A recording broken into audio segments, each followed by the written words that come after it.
All right, good morning, everyone. At least here in the U.S. If you're overseas, it's maybe afternoon or evening, but welcome everyone to the Still Alive in 2025 convention.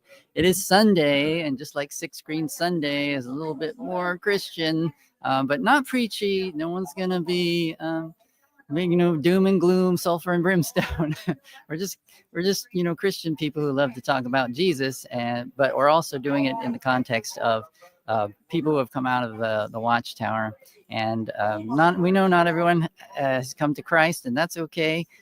Just bring them all in. We're going to talk about all kinds of Watchtower related things today. We got lots of speakers lined up. I think we might have some musical interludes, but it's going to be another great day of talks and of people speaking out about their experience in the Watchtower. So don't head for the hills, as Rick likes to say. We got some great programming today. So you're going to hear a lot of background noise while we get set up here, but we're trying to get people to come in from the hall. They love to stand out there and talk, and we need to get them into the auditorium so we can start our first presentation. So please hang with us. I'll be watching your chat comments and chatting with you on Rick's account, right? So most of the time when you see something from Rick, it's either me or Nadine. And I'll see if I can get Rick to come over here and say hello also. And just bear with us for a few more minutes. Yeah, you know it's like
camera to the picture for And your then audience. you're going to have to give him your. Yeah, I'm going to give it the mic. Yeah.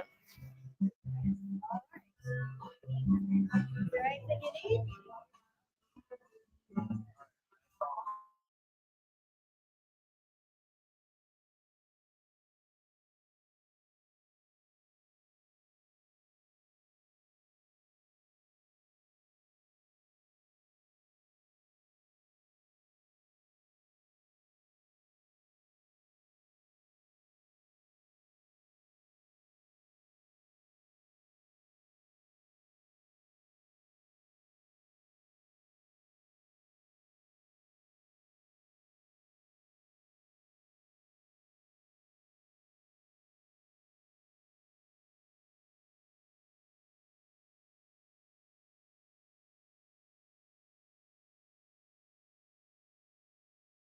Did I? Good. Yeah, we're good. We're good.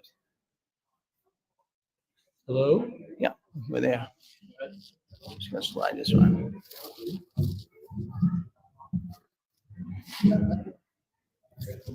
Well, good morning, everybody. Our convention is gonna start here for Sunday morning.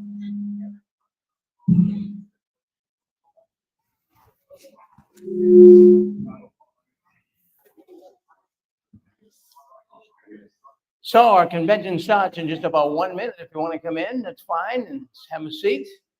And we'll get things moving here. We got a power pack day as well today. We're glad to have seeing so many friendly faces out there.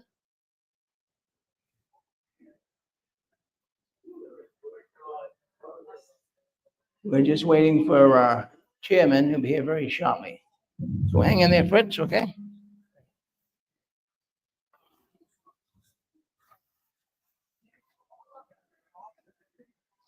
Just gonna get Norman. Just gotta get Norman. Yep.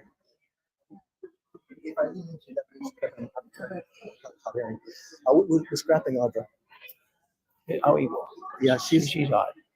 yeah, she was saying some things about you that weren't true, and so she's done. Is that right? Yeah. So we have time to play with today. All right, we can play. I'm good. Excellent. All right, I'll tell you what we'll do. Can you get a hold of Donald? Donald. Okay, And then I the guy will. with the flag? Yeah, I have a cell phone. Yeah. What time do you want him? Oh, he could come on. He wants to come on within the next. Fritz is done. We'll put him on then. What do you got next? That's this, Actually, John could go after Fritz. who is? John wants to say a few words. Yeah, John Viney. Then bring him up. He just wants to go just for a minute. He said just for a minute. Give him a few minutes. With her out here. No, she's weird. And She started giving me a hard time yesterday. She was mad at me because she wasn't going to be in the movie. She's doing what? Wasn't going to be in the movie.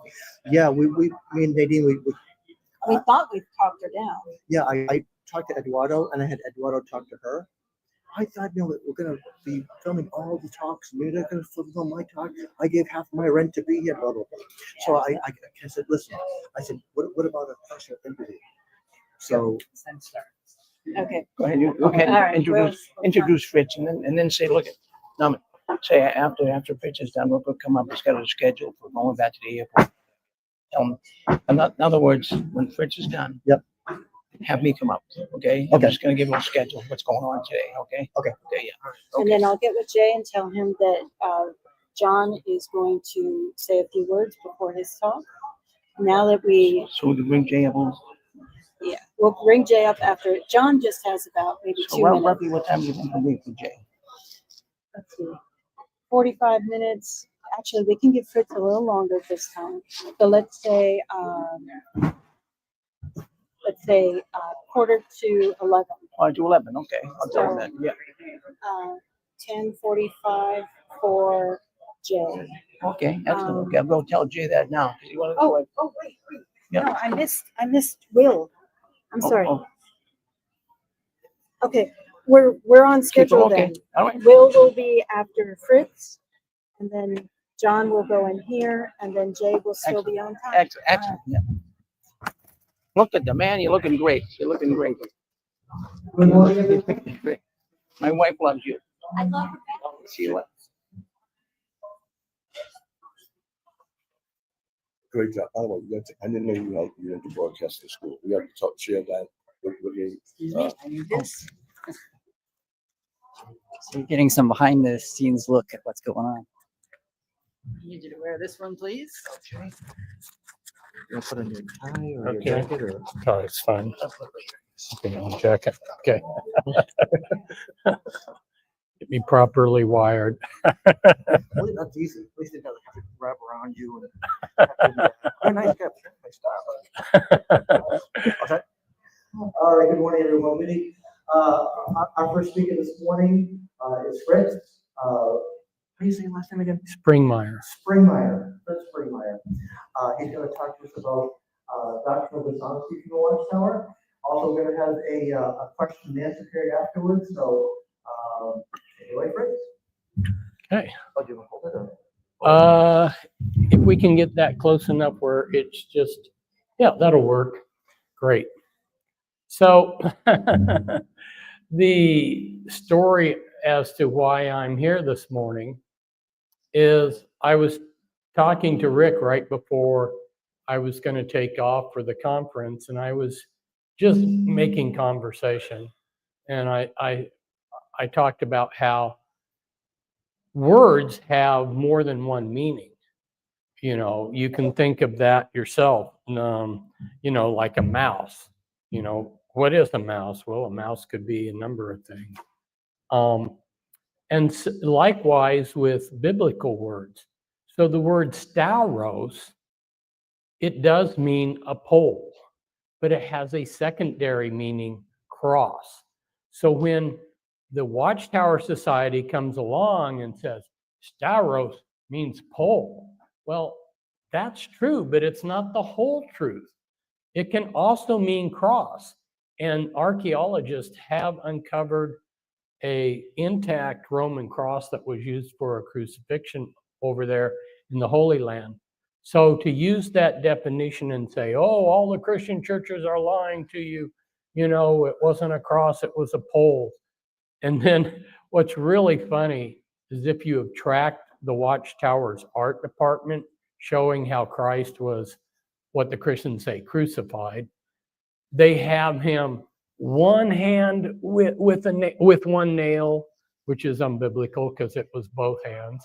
They have him hanging by a rope. They have so many different depictions of him. I don't know how many different ways they've depicted him on that telephone pole. But definitely there is nothing wrong with the Christian saying that he was crucified, because the Romans definitely did crucify people. And that's just one example of how your normal person is not going to know that stauros has more than one meaning. And they come along and they're told, oh, the meaning of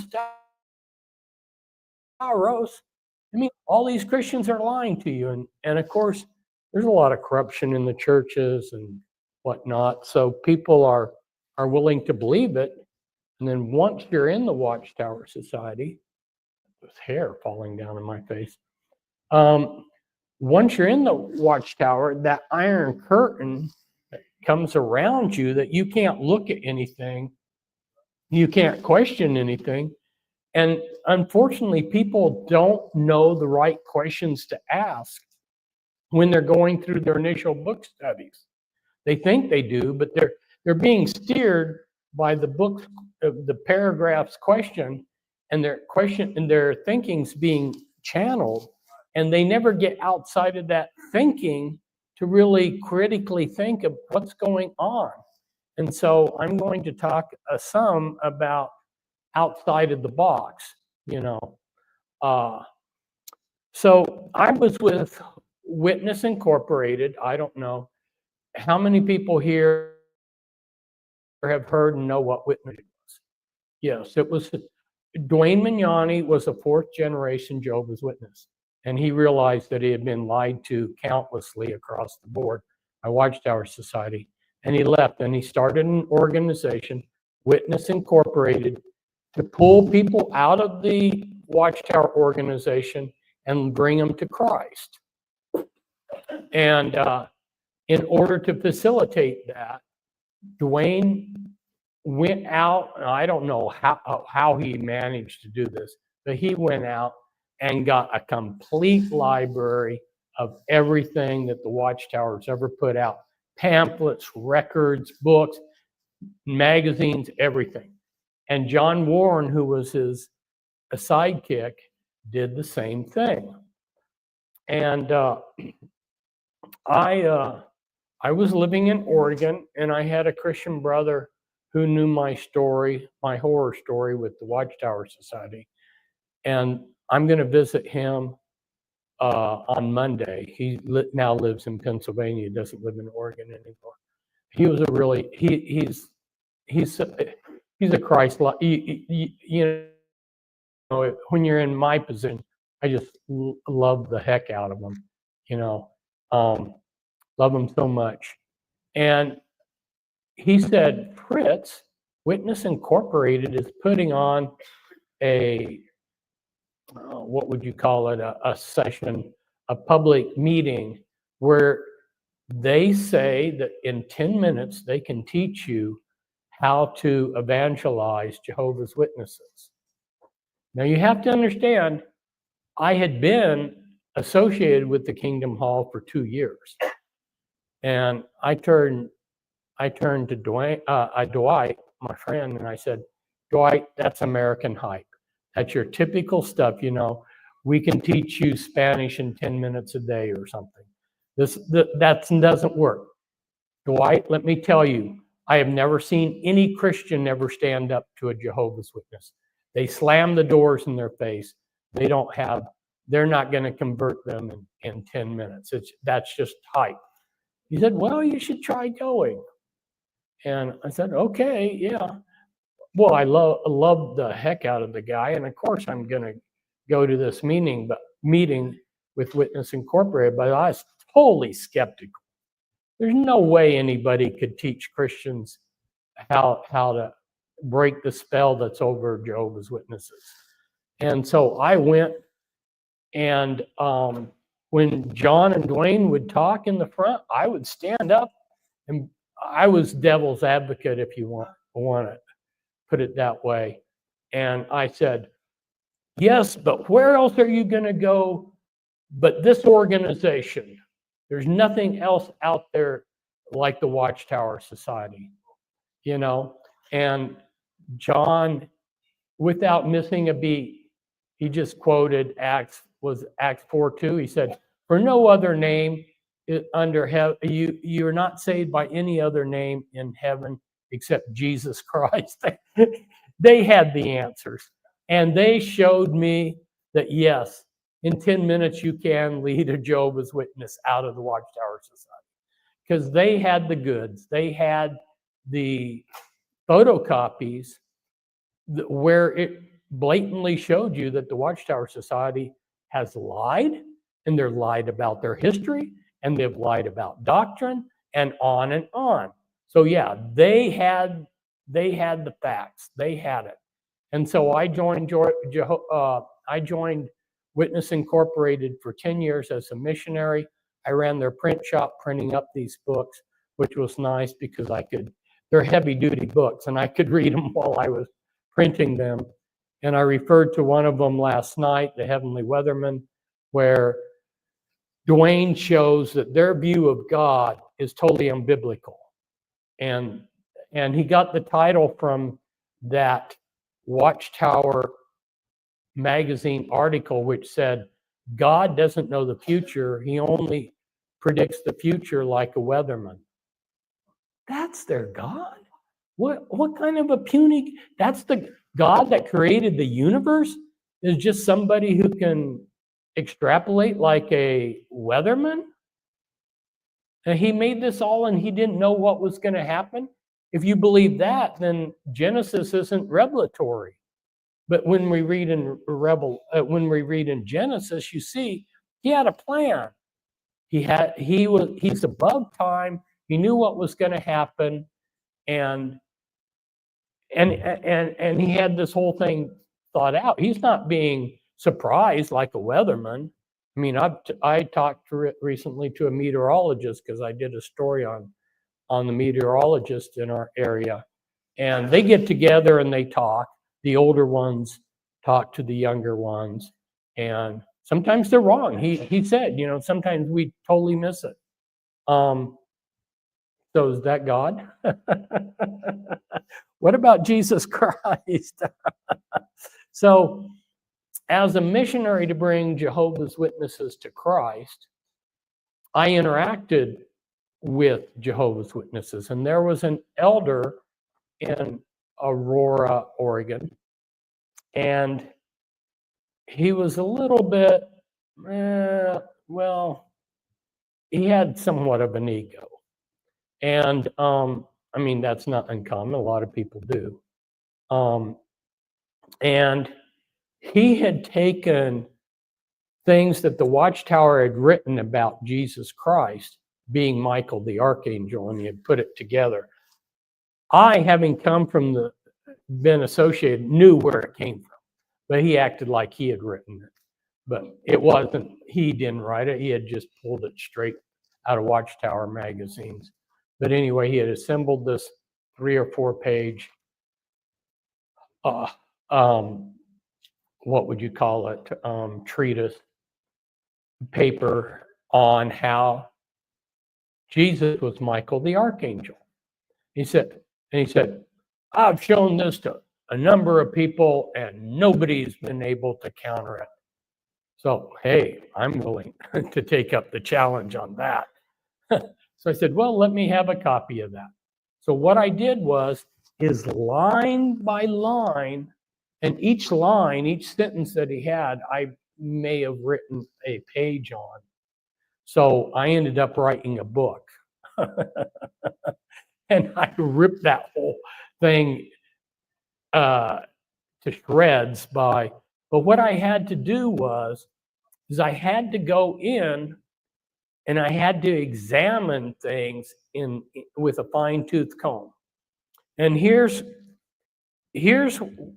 what we have as a problem, and I'm just speaking off the top of my head. This isn't a prepared talk, and so I'm just speaking off the top of my head and from my heart.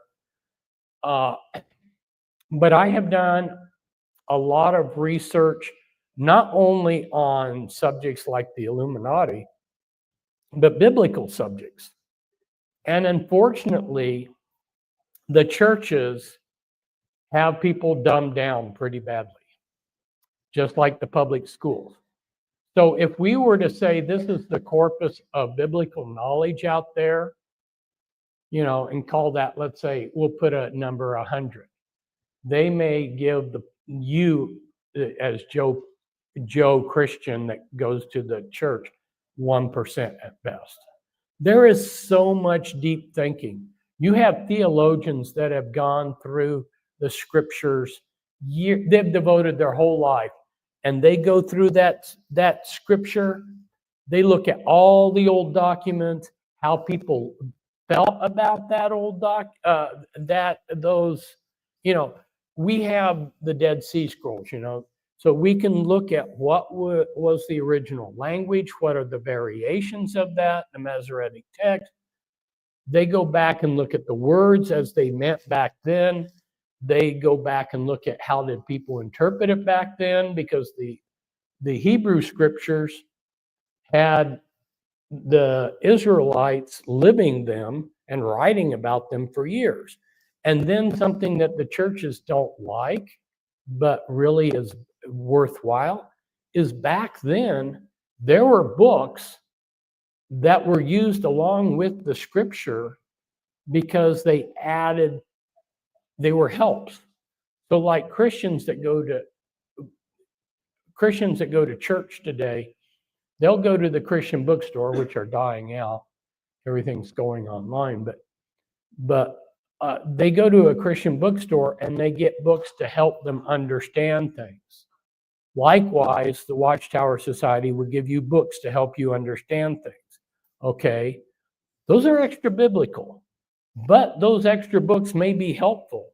Well, they had extra books back then that didn't all get canonized, and those are helpful to understand things. And so people that study the scriptures in depth, they've gone back and looked at that. So one of the first issues I had to deal with in writing this book, book-size rebuttal to his paper on Jesus being Michael the Archangel, was what is the nature of angels? What is the nature?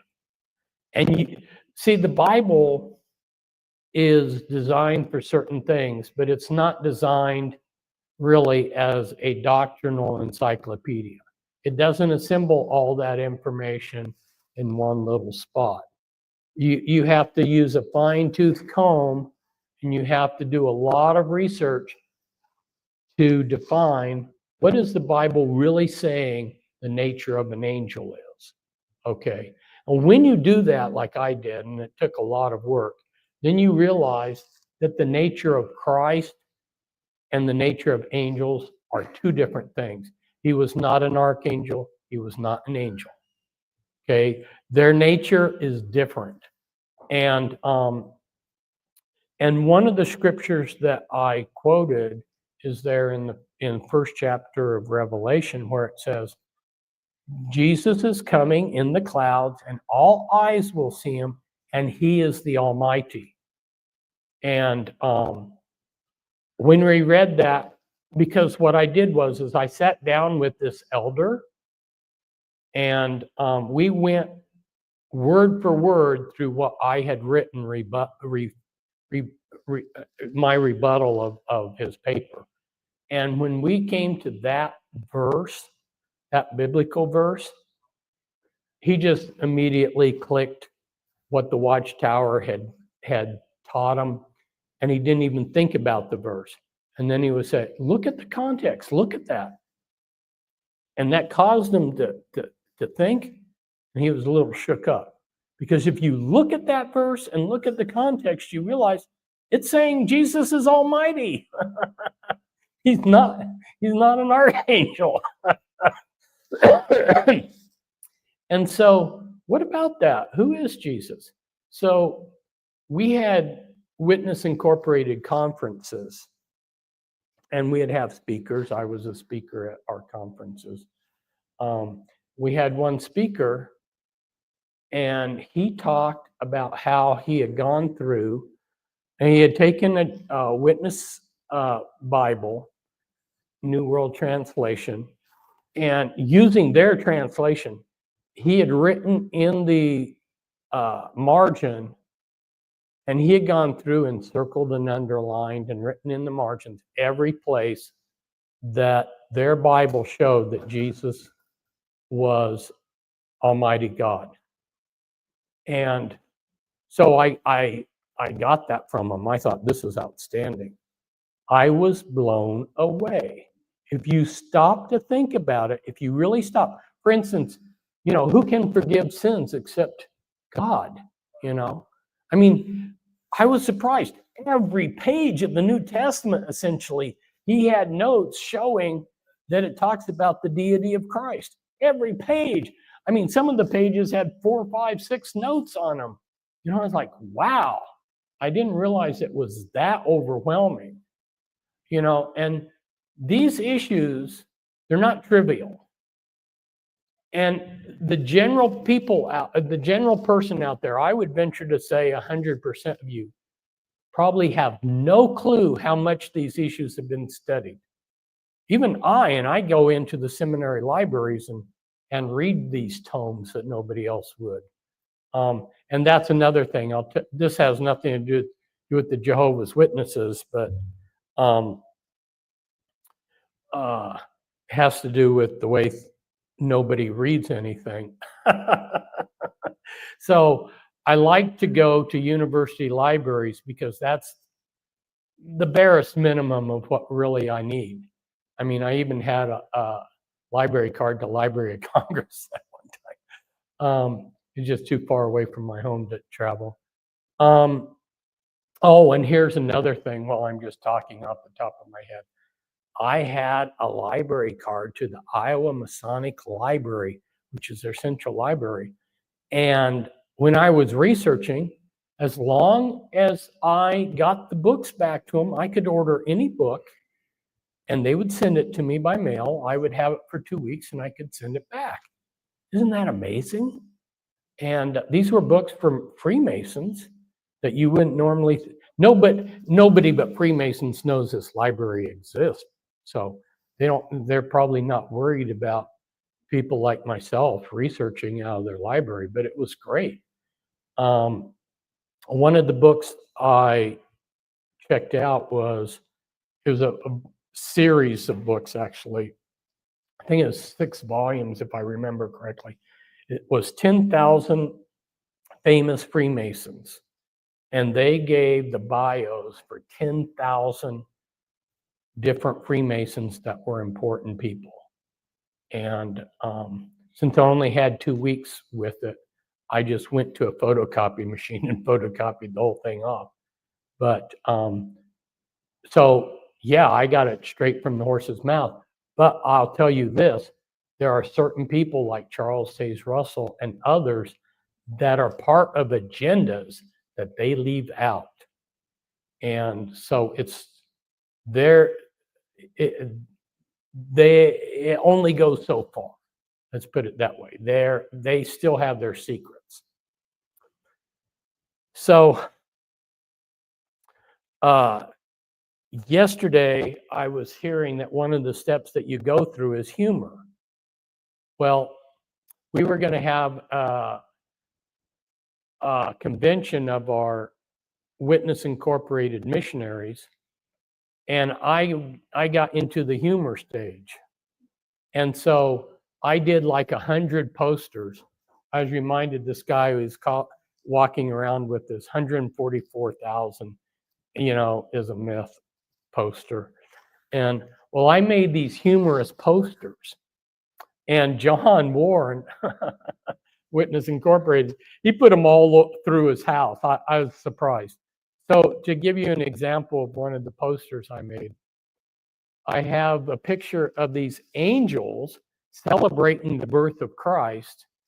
And you've got these 2 dopey Jehovah's Witnesses with their book bags looking up at the angels and saying, "Excuse me, but celebrating a birthday is a pagan holiday."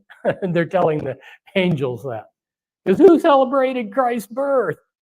It was angels. Come on, people. How everybody missed that? We're so afraid to celebrate a birthday, but the angels were doing it.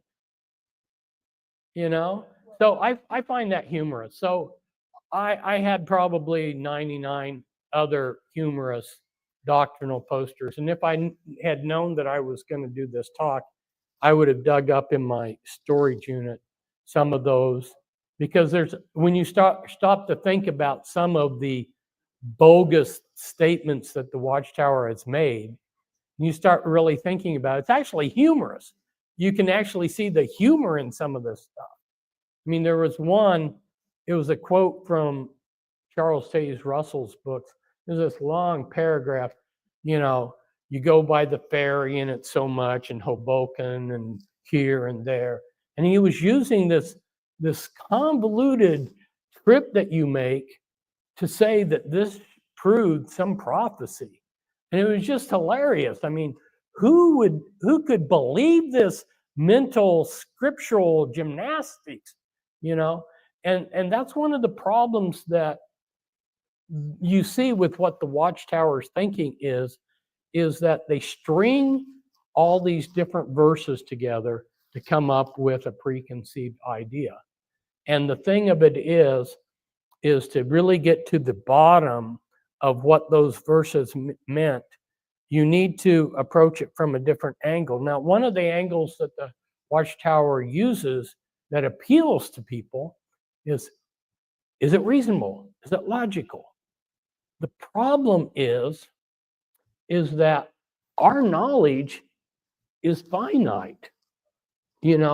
God is way beyond our knowledge. A lot of things are way beyond our knowledge. I tell you what, every time I pick up a cell phone, that's counterintuitive.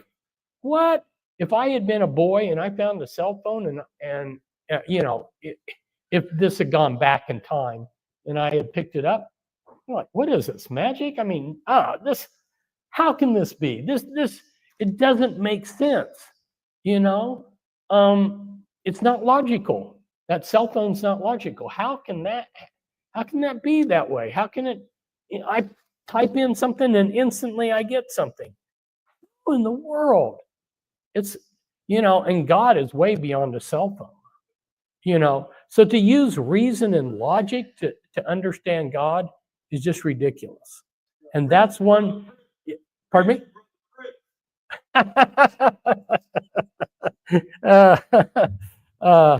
So we need to use the old documents. We need to use the historical records. We need to use the old books, like the book of Enoch. Now that is canonized in the Ethiopian Bible. And it's got a lot of good information. There's actually more than one book of Enoch. There's 3 biblical books of Enoch. And then there's other books that are titled the Book of Enoch. So that just saying the Book of Enoch is rather nebulous in defining anything. But one of those 3 books of Enoch is canonized by the Ethiopian church. And it's very interesting. Okay, so who came up with the canon? Leading question here.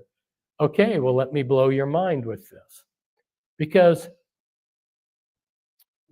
the common story is that the Catholic Church came up with the canon. They decided what goes into the Bible and what doesn't. And then some people say, oh, they left off what they didn't want, and there's all these extra books. Well, there are extra books, but I don't know that they left off anything. But even if they did, if people would just study what's there, that's enough. I mean, just reading the Bible for what it is enough to try comprehending. If you go back to, and I'm speaking off the top of my head, it's like 98 AD or 110 AD, really early on, the elder at Ephesus, he writes a letter. And I had a Christian brother show this to me, because I had the mindset that the Joe public out there has, that the Catholic Church set the canon. And he said, no, read this letter from this elder. And when you read it, the Christian church in the apostolic times set the canon. It's right there in the old documents. The Christians before the Catholic Church was created set the canon. So that kind of blew me away. And then there's a scripture in the Old Testament that said that the limits of my word will be set by my people, or something like that. I don't remember. So there's even a verse to back that up. How many people know of what a mikvah is? Okay, there's 1 person out there. 2. Yeah. So 3. Okay, so this is an example of understanding the scripture in a deeper way. So if you are Jewish, you'll understand this better, because historically, and this goes back to biblical times, if you go to the Holy Land, you'll see the pools. When you went to the synagogue, you cleansed yourself, right? And so they had a mikvah celebration, which is very similar to a baptismal ceremony. And it possibly was the forerunner. It's possibly the concept that John the Baptist was building on. But I'm just throwing it out as an example of, there were things that were done back then that we have lost sight of, that have bearing on the scriptures. See? And so it's something that people can take into account. There's a lot of stuff like that. And I am going to run out of time here. I'm going to say a couple more things and then open it up for questions so people have a chance to ask questions. So last night I was talking a little bit about Illuminati plans for the time. Well, their next big thing is their prophecy on 2030. And a lot of churches are getting involved with this. Christ is coming back in 2030. They've got it pinned down with 50 different scriptures. And it's a certainty, you know. And I was a speaker before 9/11, or I mean before, excuse me, not 9/11, before Y2K. And I was asked to speak in Calgary, Alberta. And I spoke for 2 days. As a condition of speaking there, the person that put on the conference wanted us all to listen to a gentleman that had been researching the Bible for 30 or 40 years. And he gave a presentation on his biblical research. And he went through scriptures. His scriptures proved that Christ was coming in 2000. Now, I listened intently. I was curious. I gave him the full benefit of the doubt. I listened intently to everything he said, all the scriptures, everything. And honestly, I could not find anything wrong in his logic. But there's something that Christ said that is my salvation. He said, no man knows the day or the hour. And I fell back on that and I go, well, you know, he's doing a Charles Taze Russell where it sounds good. You can't see the holes in it, but it's just not scriptural. Nobody knows.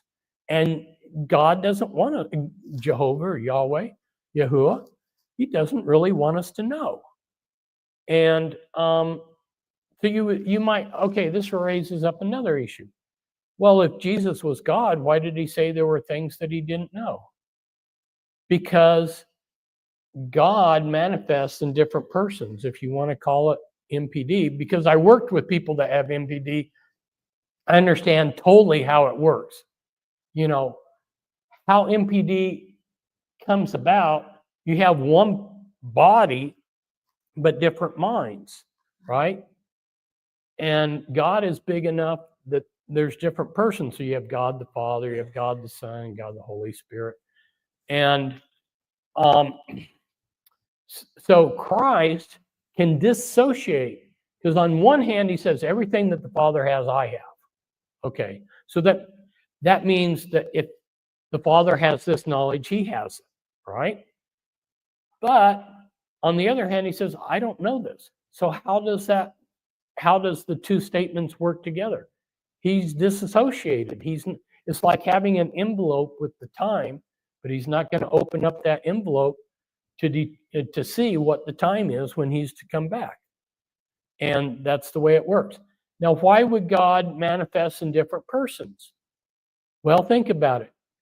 You go to school. You have a teacher, right? The teacher relates to you one way. You have a parent. Parent relates to you a different way. And you have your peers, and your peers relate to you in a different way. The teacher can't be a peer. That messes things too much. You know, some of you know I went to West Point, United States Military Academy, training to be an officer. An officer is not to mingle with the troops. You know, you have to keep some kind of separation there, because you've got to manifest your job from a certain angle. The teacher can't be your best friend like out on the playground. Teacher can come that way a little bit, but the teacher needs to be a teacher to really do the job. Your classmate out on the playground, hopefully they're not acting like your teacher. And your parent has to be a parent. You know, everybody has roles. So with these roles, I wrote, it was like a 10-page article explaining how the triune God, how breaking him up into different roles is actually far superior, and it's scriptural.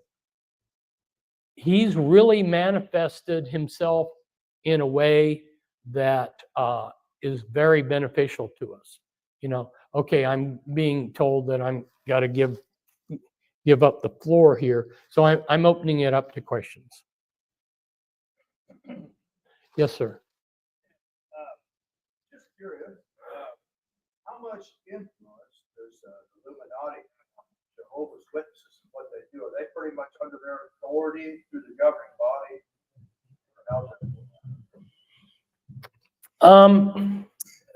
I think that's a good question, and how to put a quantifier on it. They have certain parameters, and then as long as the society stays within those parameters, they're left on their own. See, look at it this way. If you were going to create a robot, and that's what they do with these human slaves that they make through trauma-based mind control, they want that slave to be self-propelled. The owner, the master, doesn't want to be there fiddling with it every day. He wants the controls where once he sets it in motion, that mind-controlled slave, that robot, is functioning without a lot of input. It backfires if you're having to fiddle every day with the thing. So they don't want to be there fiddling every day, but they have on a regular basis sent directives to the people in the Watchtower Society, and those directives have come in through different channels. Back when they used to have tape recordings, they'd have a tape recording. They also use people. You might be surprised that people are used a lot as couriers of messages. But these people that are bringing the messages are under mind control, so that the message can be erased after they give it. So they have set up an organization that can move basically on its own, but every now and then they need to send directives that are the parameters that they need to stay in, or if there's any specific job to do. So that kind of, maybe that helps answer the question. Yes, sir. Hi there, Fritz. Just something that came up when we were discussing just a few minutes ago. Okay. You just touched on the Freemason aspect, but I'm just interested. I didn't quite understand. You said that you saw some publications that when the first, well, that's 10,000 Freemasons, and then you said they leave stuff out. Were you indicating that Charles Russell wasn't on that list, but you think he should be, or he is on the list? There were a number of prominent Freemasons that I know for a fact are Freemasons, but they're part of an agenda. The Watchtower Society is not the only organization pushing Armageddon. There's been other people. There's been some Christian ministers pushing Armageddon. And those ministers that are pushing Armageddon were left off. So there's a real subtle, that seems to be a real big secret that Freemasonry, I think maybe they're afraid that if people realized that Freemasonry was behind that, people might start questioning that whole thing. And then for those of us that are awake that realize there's a connection between Freemasonry and the Illuminati, people would wake up that this is an agenda. You see, they plan to bring in an Armageddon, but they don't want the blame for it. You know, Hollywood is making all these Armageddon movies, and they're doing all their weather modification and all this other stuff to, you know, damaging the food supply, the supply chain in many ways. They're doing whatever they can to create Armageddon type conditions, but they don't want to take the blame for it. It's going to be Jehovah God. And the whole world knows this because they've gotten Watchtower magazine saying that Jehovah's going to do this. And you can't fight against it. If you think that this is what God's doing, God's going to destroy the earth, You're not going to fight against. I'm not going to fight against God.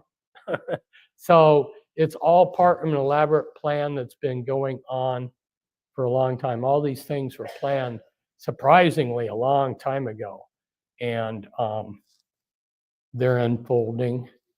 And they sometimes they take one step forward, one step back, then 2 steps forward, 1 step back.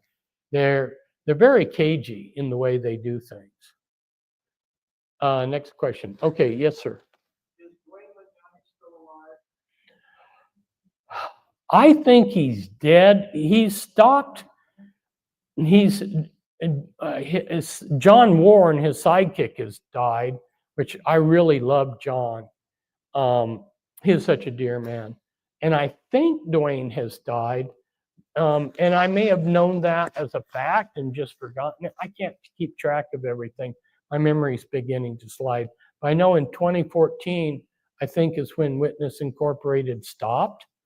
And that would imply that something happened to him because that was his life work. That's a good question. I should go in and see if I can find a definitive answer. I'd like to know that. He helped me.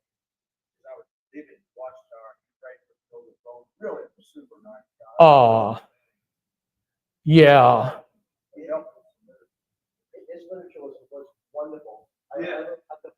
Can you please summarize the question for the people online? Okay, So I'm they sorry. hear it? I'm sorry. This is amazing. He had a good part on some of those videos too. I really appreciate the way he handled that. Oh yeah, he was definitely on top of what the Watchtower is all about and a scholar. This lady over here, I wanted to get her question. She's on the front. She's had her hand up from the beginning. This 2030 agenda, I'm not real familiar with that, but why would the Illuminati be pushing this 2030 date? The 2030 date, I can't do it justice in describing why they believe they have all of the proof. When I say that they got 50 scriptures that back that up, I'm not exaggerating. I tried listening to all the proof, and they have so much proof. I mean, proof, what they consider proof. Oh, the question was about the 2030 return of Christ that the churches are getting real big on. And to do that question justice, you need to go online and type in, return of Christ 2030 or something. And what's alarming to me is people that are tainted, that are compromised by the Illuminati are pushing this. Plus, there's the Masonic lodges have 2030 set up as an important date for things to happen. So to me, it looks like the fix is in. This is man-made prophecy, or it's another thing similar to Charles Taze Russell that's going to suck in a lot of people, just like William Miller, who was a Freemason. He sucked in millions of people thinking that Christ was going to come back in 1843, and then they changed the date to 1844. And Charles Taze Russell was just an extension of that Adventist line of thought. His contemporaries that he spent time with. He was an Adventist before he launched into his own religion. Yes, ma'am. I've heard different commentators say that Freemasonry is the official religion of the United States. Of course, my question kind of goes more worldwide, but given the Bible has 66 books, which is a very prominent number in Freemason numerology, what do you say about that? And also, do you feel that the Bible, the translation that we have, has been infiltrated within that Freemason agenda?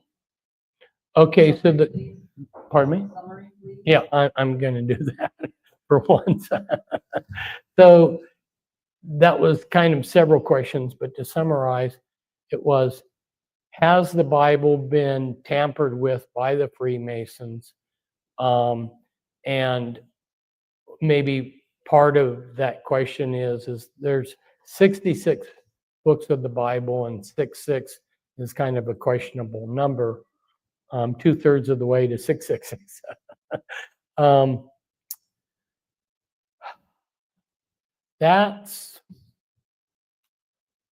That's a big question that I don't know how to pull an answer. I will try to construct an answer.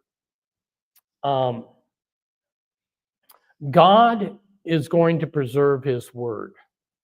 You know, Yahweh is going to preserve his word. And we know that. And it has been.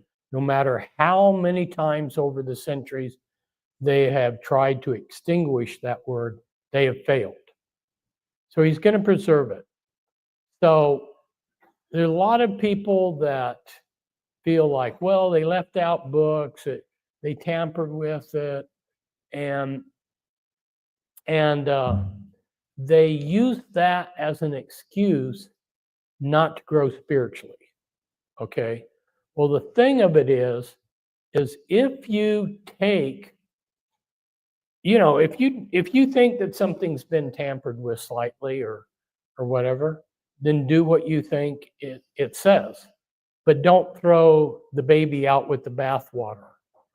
There is so much good there, in spite of, it's just like with the New World Translation. I tell you what, like I was saying earlier, you can take a New World Translation and page by page go and prove the deity of Christ. No matter how hard they tried going verse by verse to take his deity out, it's still there. You know? And so, yeah, there was some tampering. Yeah, there was some tampering. And maybe you can argue that maybe some books like that Book of Enoch that the Ethiopians have should have been in it. A lot of the books were in it originally. They were called the Apocrypha. And so the King James Version, as it was originally came out, did have more books. It had the Apocrypha books, like the Book of Maccabees, which is history. So, so the original King James Version was not, you can't blame the original King James for Book of Maccabees being taken out. That's something else. If you look, okay, and while I'm on that question, I'm going to step on a bunch of people's toes. Maybe nobody here in this audience, but it will step on some people's toes. And there is a group of Christians that they are King James only, and they will, if you have a King James Bible, they will come up to you and say, that's not a Bible. Okay, they do not even know what an original King James Version looks like. If they were to go back and look at an original King James, the King James Bible has been revised and revised and revised over the years. The book that they're carrying around is not an original King James Version. They wouldn't even hardly understand the original language of the original one. So they don't even know what they're talking about, right? They said, God set the words of this book and it can't be changed. You don't even have an original King James Version, people. So anyway, the Bible, people ask me, what version of the Bible do you like the best? And I'll tell you, I go back to the original language. What was the original language? Hebrew, Greek, and try to understand that. And you can do that with interlinear, and like with the Strong's Concordance, they have a dictionary in the back. Go back to the original language and then try to understand what that meant to the people it was written to. You see what I mean? And then you can avoid all of this notion of tampering, you know, and there are plenty of interlinears out there. So anyway, that's where I would direct people. And then don't use that as an excuse not to grow spiritually. You know, you're responsible for your life. Don't blame other people. In fact, that's one thought. Okay, they asked me to summarize. This is one thought that I want to hammer into you, that I want to summarize, or maybe be a theme for all of this hour that I've talked. Unfortunately, I might have even been promoting what I'm going to talk against, and that is people like to see the problem out there. Oh, the problem's out there. It's the problems with the Democrats, the problem with the Republicans. The problem is here, people. Forget about all that. You know, it's not the Illuminati. It's not somebody tampering with the Bible. The problem is here. Start here, okay? And when I give talks, I find that people don't want to see the problem is here. When I talk about the Illuminati, I write about the Illuminati, everybody's interested. I talk about health, nobody's interested. I don't want to take responsibility for my own body. No, the problem's out there with the doctors. They're not taking care of me. I've had so many people tell me that I sit there and watch them eat junk food, and then they're blaming the doctors for bad health. The problem is here, people. Look at yourself in the mirror and start working here. And so don't blame Bible translations. Don't blame the Watchtower Society. Don't blame don't blame the Illuminati. Take responsibility for yourself and start going in a godly direction. Okay? That's fine. Thank you.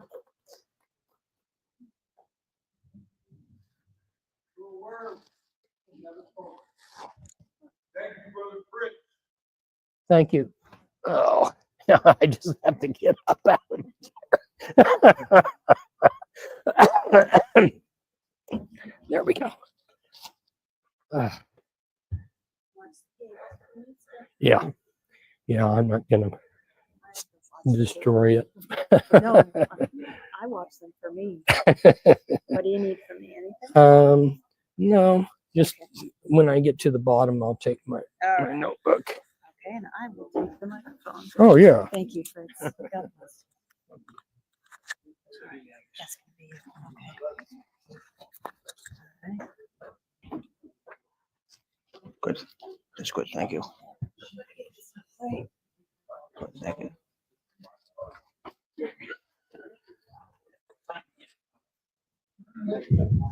Good. Well, very good, Fritz, and we want to thank you very much for coming up here all the way from Kansas. He drove up here with his family, a real dedicated person. He's a good man. He's been on our program numerous times, and I'll tell you, he gets the most buzz. When Fritz does his programs on the Six Screens Network, all of a sudden my texts start ringing out the hook, so to speak. Everyone loves Fritz. He always keeps you on the edge of your seat. Thank you very much, Fritz Springmeyer. Anyone that has booked a room under the Farron code I gave you, I guess you will have to be, those that are checking out today, checkout time is 11. If you want a little more time, they'll give it to you. You go to the checkout counter and tell them you need a little more time. So if you're staying under the code Farron, and did anyone book a room here? Just curious, because I can probably get you a discount. Did anyone book a room here without using the code Farron? Anyone here? Okay, because if you did, they overcharged you.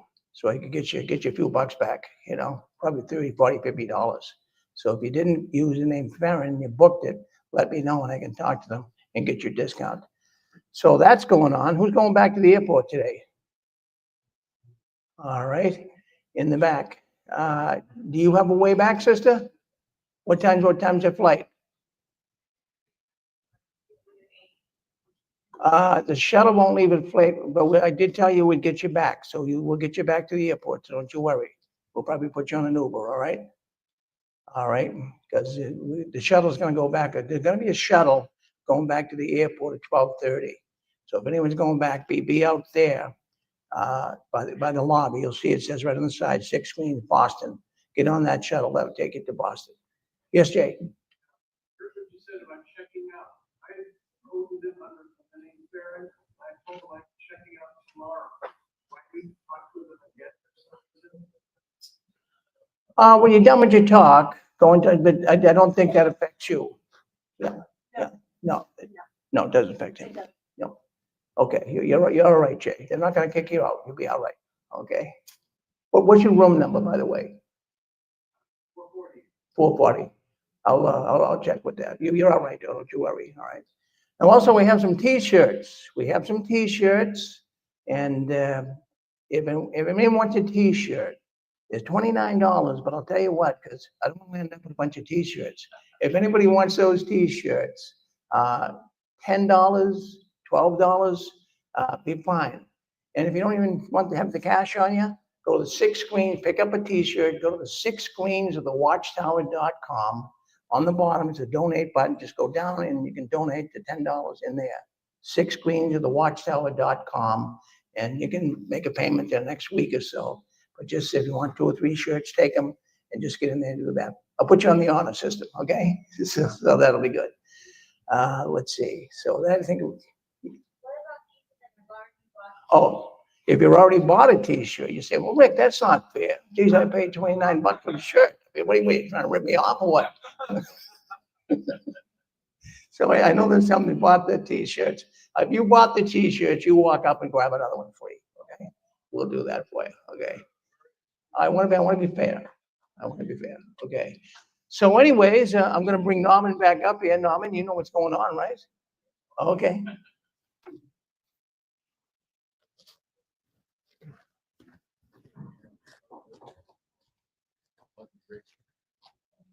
What did you do?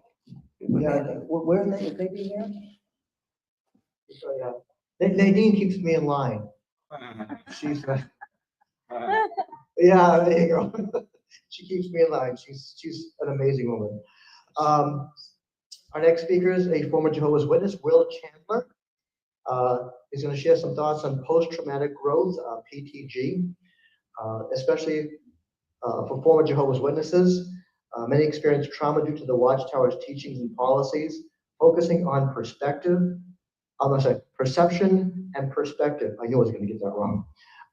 It can be helpful.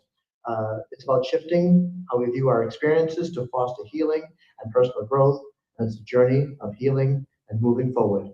Ladies and gentlemen, Mr. Will Chandler.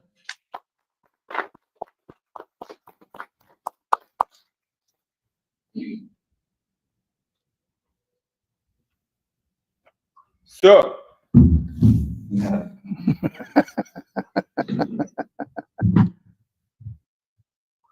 adjusted about right? I think so, yeah. Everything here.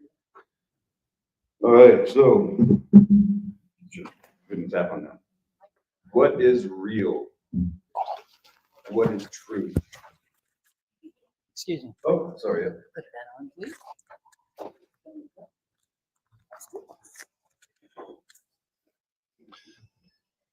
So what is real? What is truth? We are all very familiar with that thought. I think it is one of the most profound questions and elements that can be found in the Bible.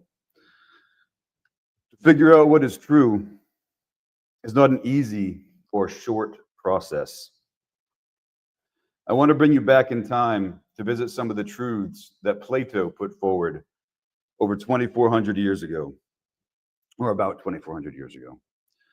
He did not simply tell his students in society what to think. He tried to teach them how to think.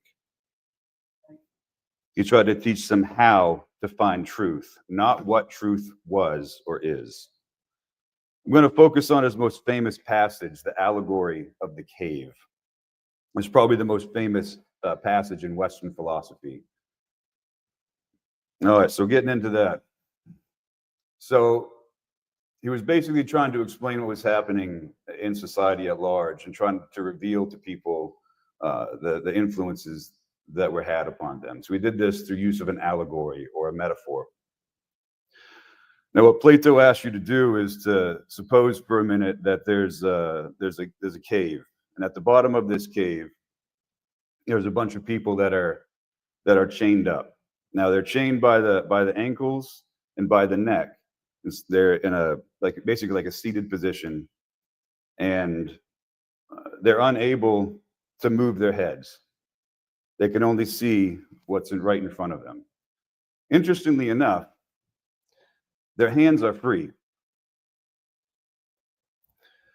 Now, what's happening is all these people now are in the bottom of the cave, and they're seeing shadows go by on the wall. There's a light, there's a fire behind them a ways, and there's shadows being projected on the wall.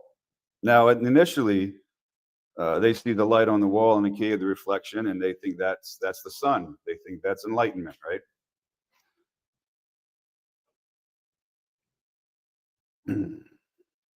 And the other thing that's happening is that there are shadows being cast on the back wall of the cave and sounds being made. So you might see a shadow of a duck go by or a shadow of a dog go by. And what the people at the bottom of the cave are doing, they're sitting there, with their blinders on, only seeing that.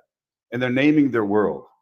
They're saying, that's a dog. They hear the sounds associated with that. And that's a dog. That's a duck. That's what the sun looks like. This is a tree.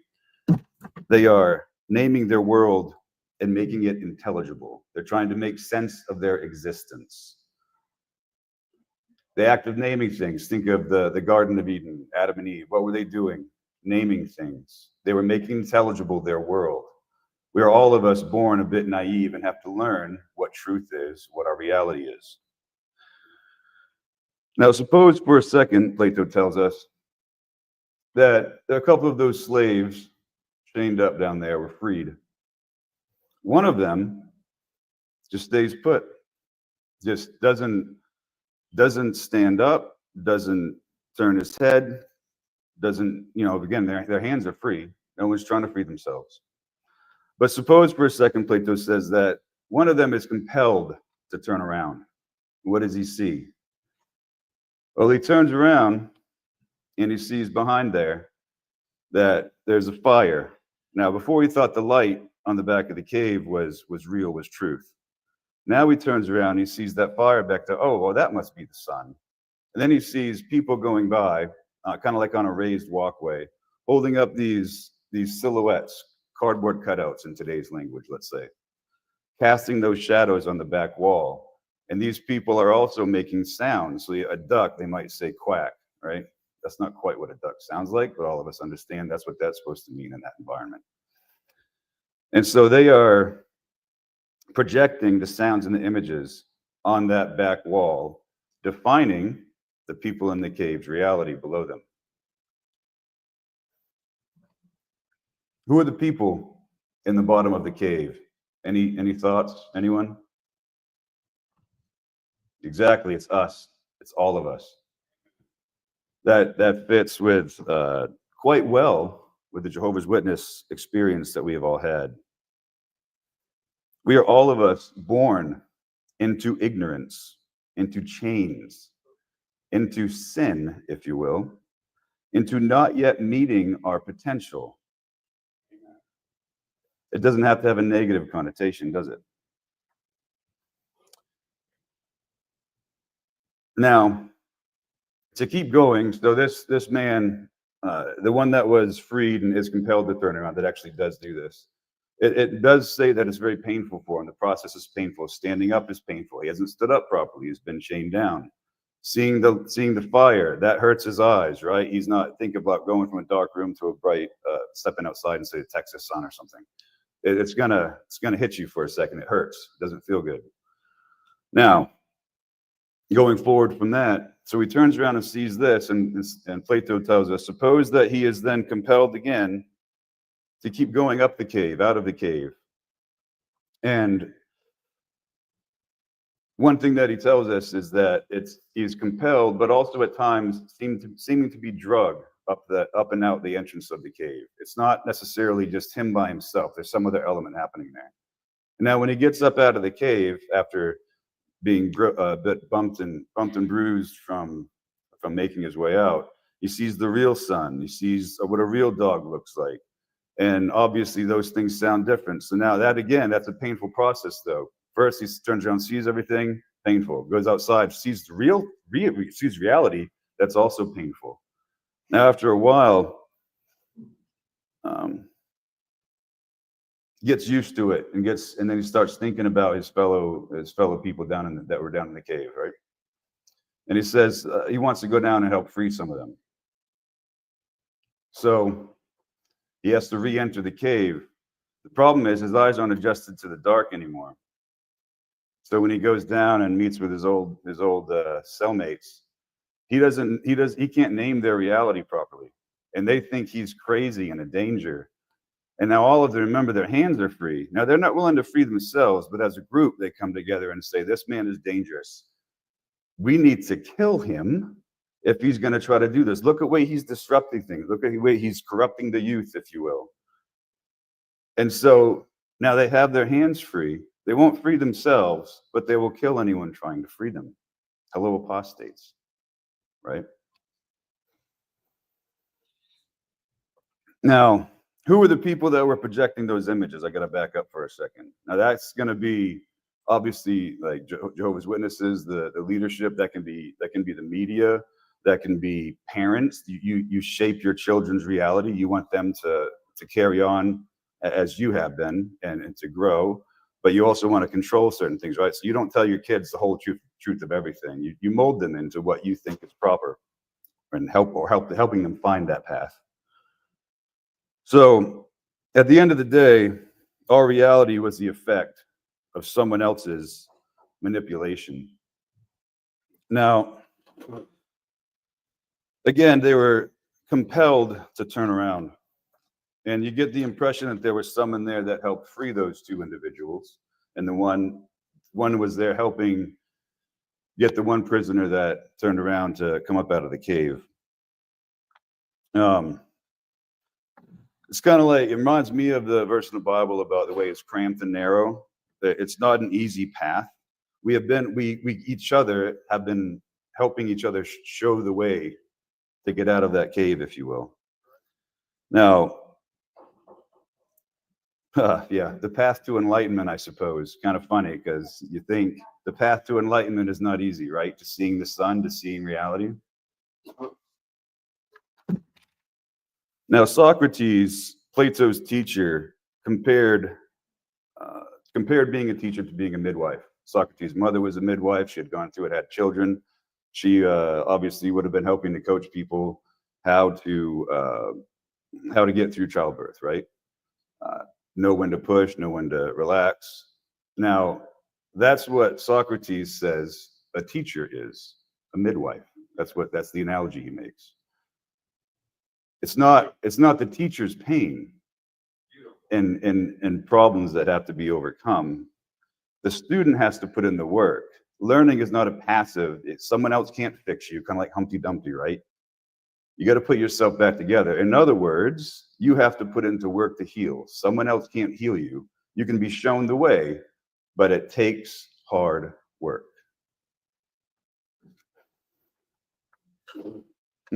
So we need to ask ourselves, are these my opinions? Are they projected images from someone else? What real knowledge do I have? Not just book knowledge, but participatory knowledge to support and inform your opinions. Have you lived what others merely talk about? That's why there's power in disclosure. Now, I was recently watching a TED Talk from a retired Green Beret, Trevor Beeman. He was talking about PTSD. And I like part of his message. He said, you know what?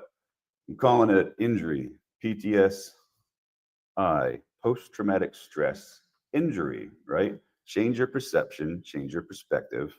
Might help you get through some things. PTSD might have a negative connotation for a lot. But think about this for a second. It's an injury. We were injured, morally and otherwise, by the Jehovah's Witness religion. A moral injury is a psychological, emotional, and spiritual distress that arises when an individual perpetrates, witnesses, or fails to, or is unable to prevent acts that violate their deeply held moral beliefs and values. That's a mouthful. I'm going to say that one more time.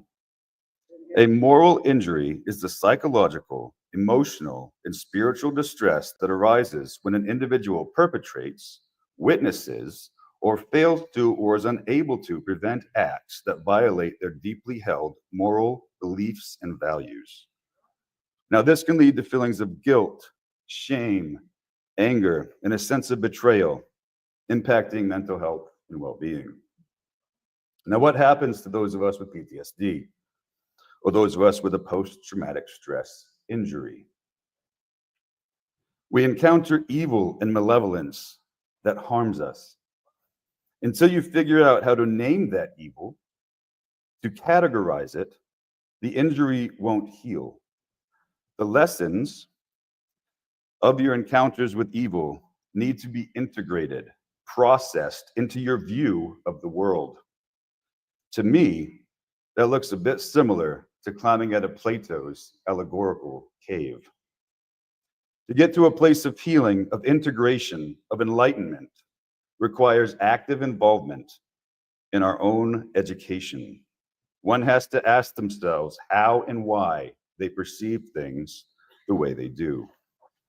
What narratives, what stories are you telling yourself? Understanding where you come from and what made you, the good and the bad, is key.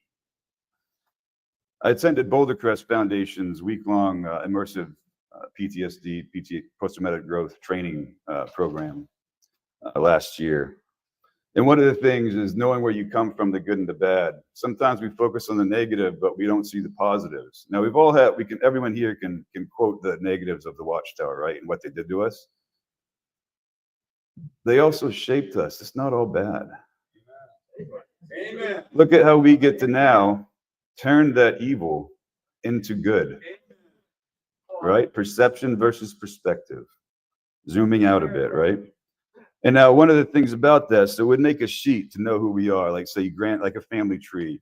Let's say you got your grandfather, maybe you got love of music from him. Maybe you have another relative that some negatives, maybe someone was a big drinker, or so good and bad, knowing what makes you and your whole family tree and seeing how those interact, it demystifies what you're going through. You're naming what has made your family. You're making sense of it, and that helps helps your perspective shift to yes, some bad, but it's not black and white. It's gray. Life is gray, right? It's not just evil. Good can come as well. So anyway, exactly. So the definition, I heard a definition of a hero from Boulder Crest Foundation last year, which I really liked. It goes, it's not word for word, but it goes basically an ordinary person who goes through something extraordinary. That person then shares the lessons they learned to better and enrich society. Their lessons learned help prevent others from going through the same traumas, or at least how to deal with them. That is all of us here. You are taking an active role in your healing and education. And we are sharing the lessons learned, helping to heal others. That needs saying again. By sharing what has worked for us and listening to others share what has worked for them, we are arming each other with knowledge that can be shared to better our wider communities, not just the Jehovah's Witness community. This convention, I would say, is heroes' work. Amen.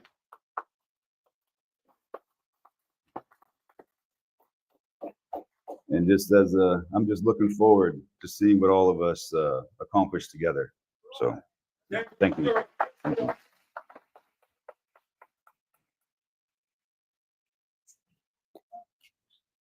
Sure. Thank you. Very good. Oh, I have microphone. Yep. Sorry. Thank you. Next, correct? Yep. Okay.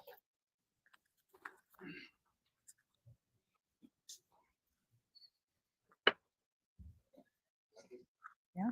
Thank you, Lord, and thank you for your service. Yeah, we're early. Thank you. Didn't know that. All right. Yeah, that's good. Thank you very much. It is called Teachings of the Watchtower. That's got you. Guest speaker Jay Hess, Bible scholar and former Jehovah's Witness. Jay was associated with the writing department of the Watchtower organization's Washington Answers. Ladies and gentlemen, Dr. J. Hess.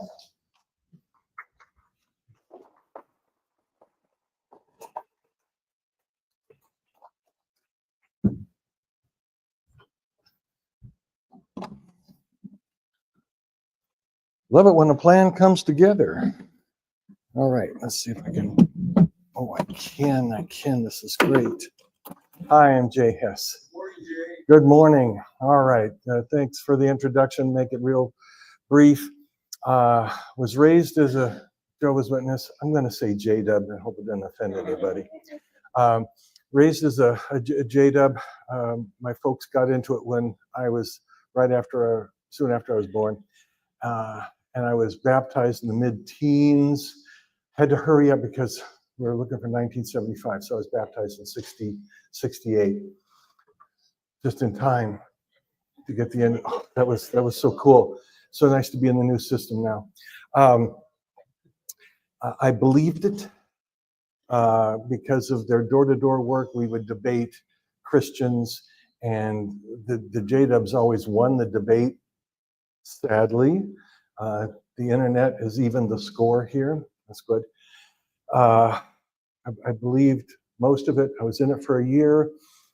And then we studied a book, The Nation Shall Know That I Am Jehovah. How? Had some concerns about. So I was only in it for about a year when I started having my concerns. I'm going to make this brief because it's not about me. It's about some good stuff here. And soon got involved in Bible research, real research. I don't mean Watchtower stuff. I mean the real deal. And got involved with, I forget the details, how I got in touch with Cyril Alessino, who is head of the research department at Brooklyn. And I was recruited to be a remote researcher. I lived in California, and I said, this is cool. And I was having some doubts and some concerns. The society was a little bit concerned because I was doing research and publishing it privately. And moved for work from California to North Carolina. And someone says, well, I made a friend who was an outside writer, who was not on site at Brooklyn, but in California, who was a writer for the society. And he says, you need to talk with Cyril. Give him a call. And Cyril said, Jay, the writing department would like you to get on board and write a series of Watchtower study articles refuting the Trinity, because that was my thing at the time. So signed up for that, got a couple assignments, and to write up an article and send them. And I got a thank you card back from Cyril Alessino. It's pronounced Alessino. He hated Alessino. He didn't like that. So Cyril said, thank you for the articles you're sending, and we'll keep in touch. And then in the process, oh, by the way, the idea was, he says, we need to counter mainstream Christianity's book, Robert Bowman's book, Why You Should Believe in the Trinity. And so he wanted me to read that, but don't tell anybody. And to go to, he says, do I live near a seminary, mainstream Christian seminary, Baptist seminary? He says, don't tell anybody. And so I'd go there and do the research. And in that research, I found out that, what the Bible has to say, or what early church fathers had to say. And I found out that what the Watchtower used to believe, that they should worship Jesus.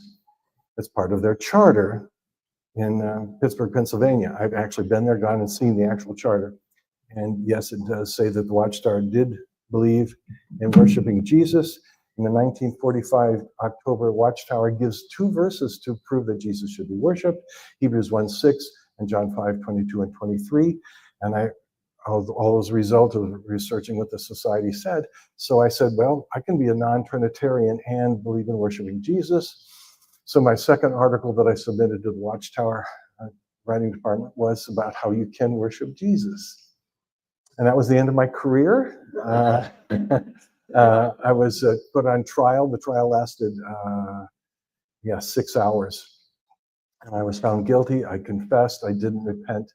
And what was interesting, though, is the mindset of the witnesses is that the people testifying against me to testify that I did indeed say I worship Jesus.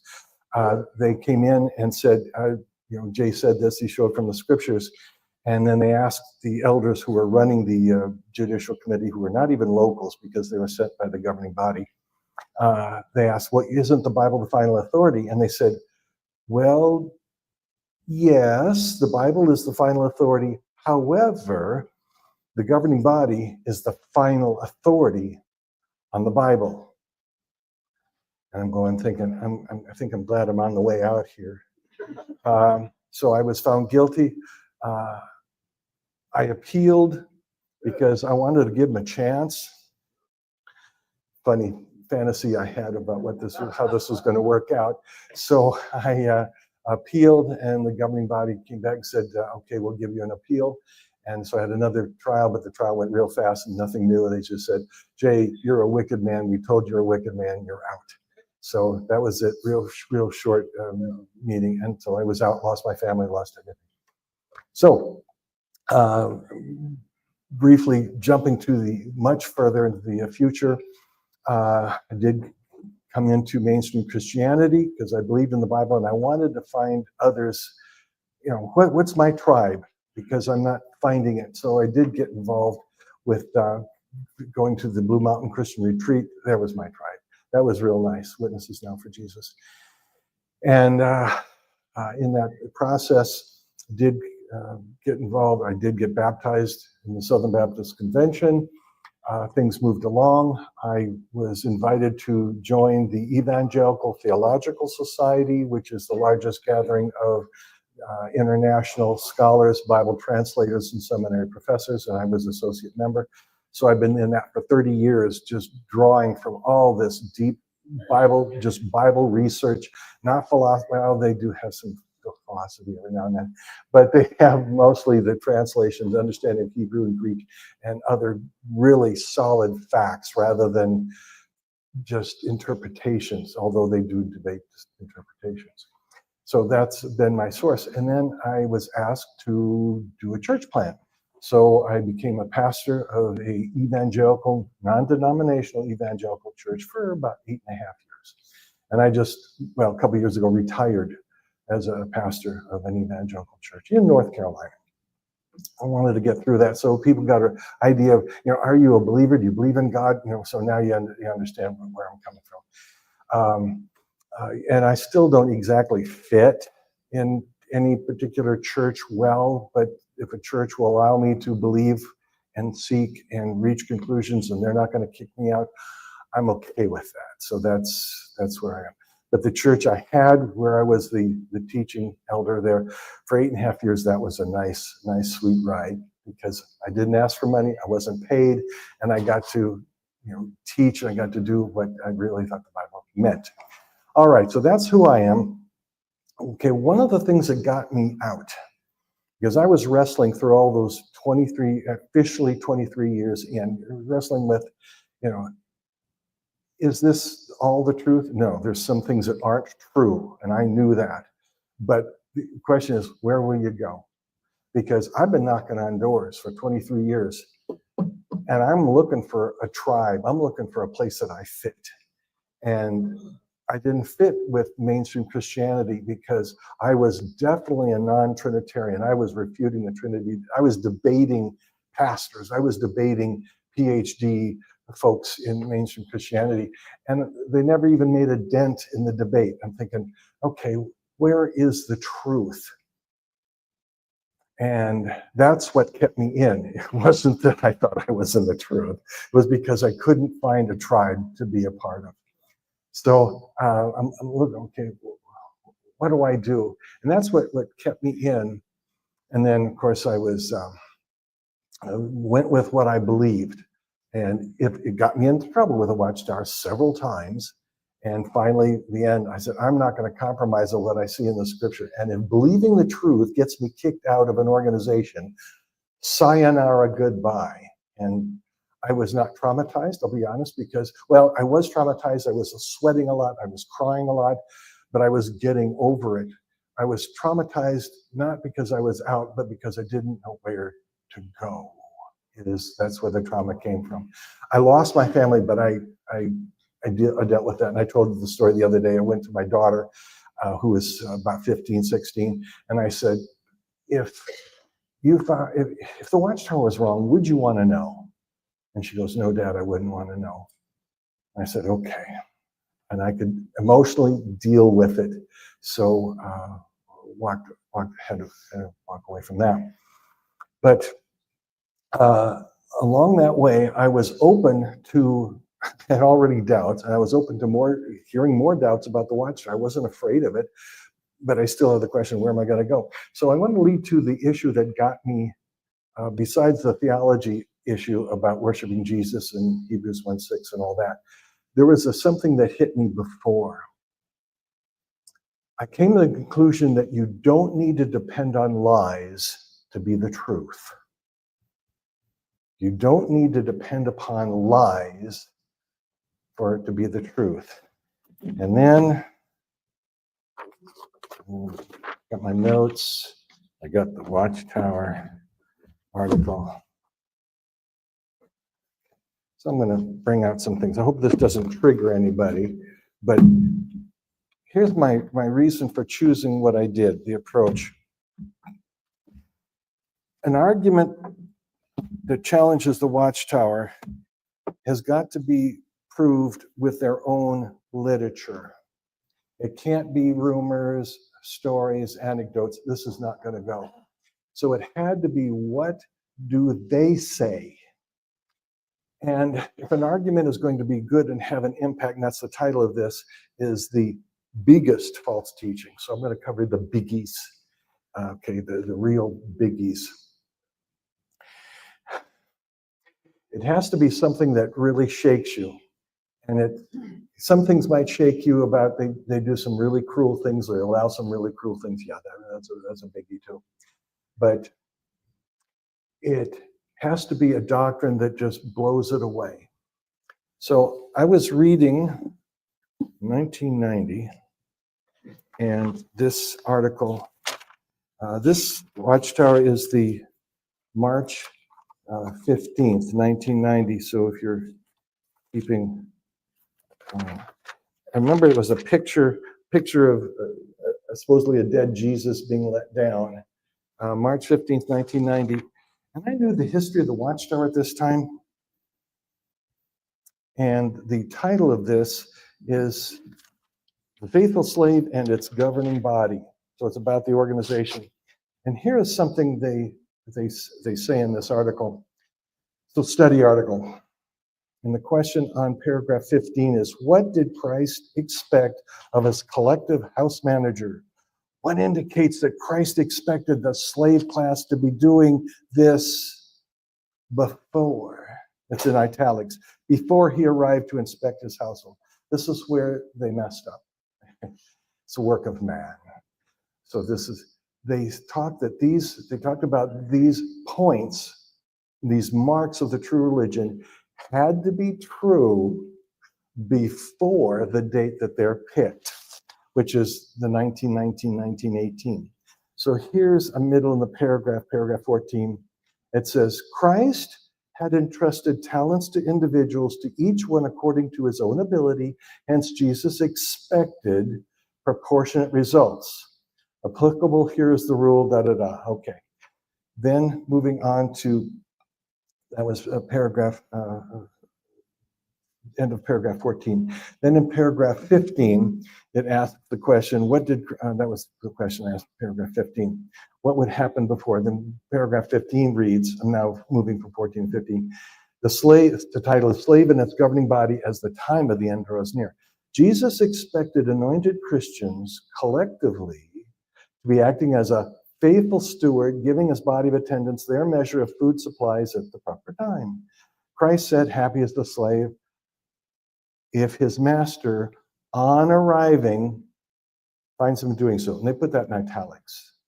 This indicates that for some time before, it's in italics, sometime before Christ arrived to settle accounts with his spirit-anointed slaves, they would have been dispensing spiritual food to members of the Christian congregation, God's household. Whom did Christ find doing so when he returned with kingly power in 1914.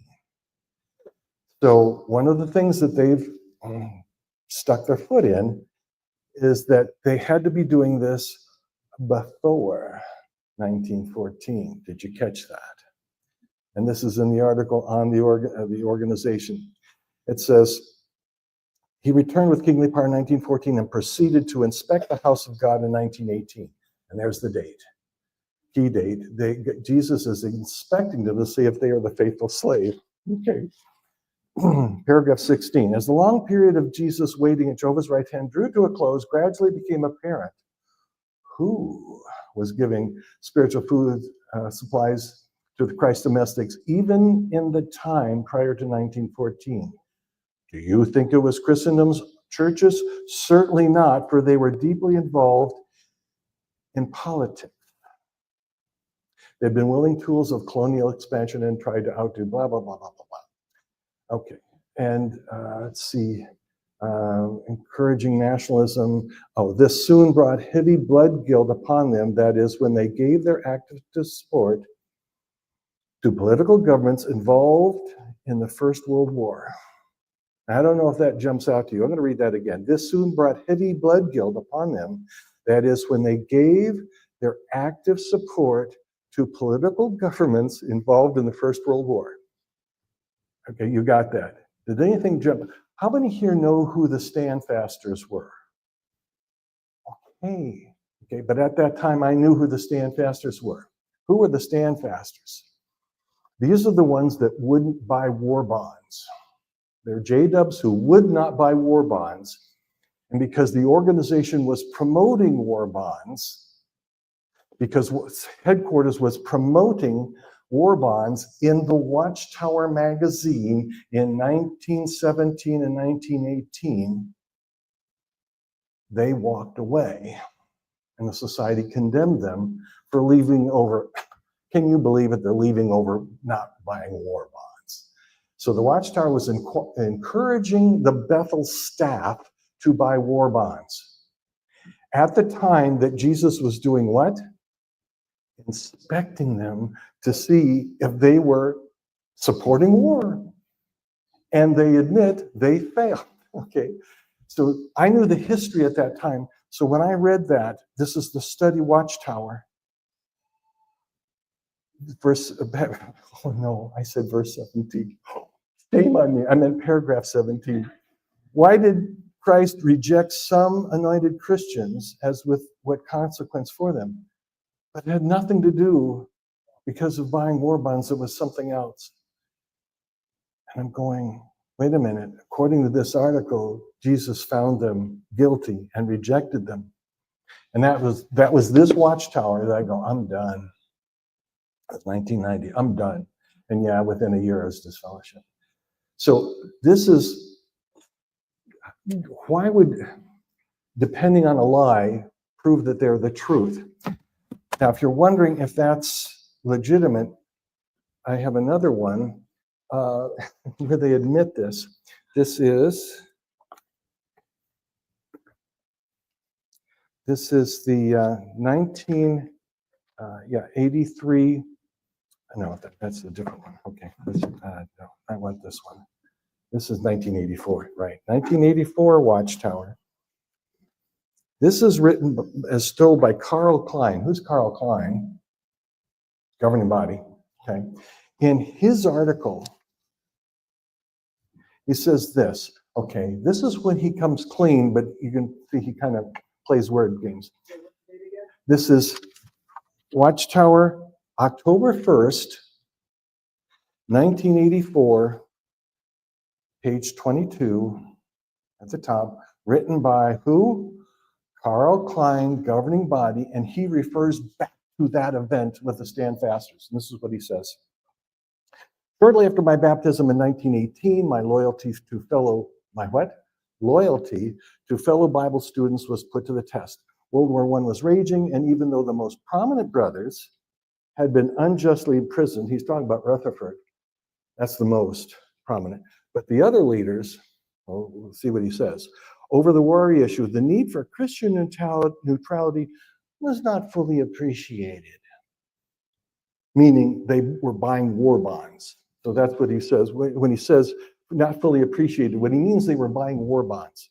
He says, by those then taking the lead, a few who saw the issue clearly took offense and separated themselves from the Bible students. There it is. He admits that at that time they weren't neutral and they left the Watchtower. But wait a minute, this is 1984. The 1990 Watchtower said what? Jesus came at that time to inspect them on this issue.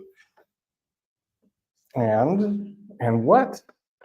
Well, they think he approved of them. But in fact, according to that Watchtower, he was looking for those who were supposedly strictly neutral.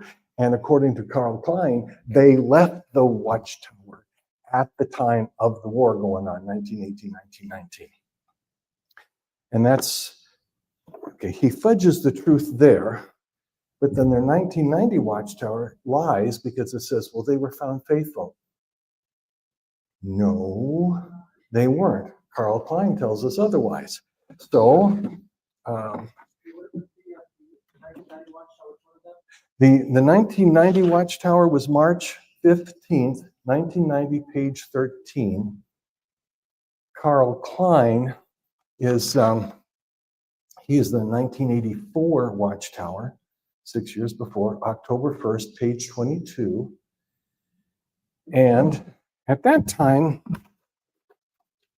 as God would have it, I lived in the same congregation. Now, you heard a moment ago, Dwayne Magnani had the largest collection of Watchtower literature on the West Coast. The guy that had the largest collection of Watchtower materials on the East Coast was in my Kingdom Hall.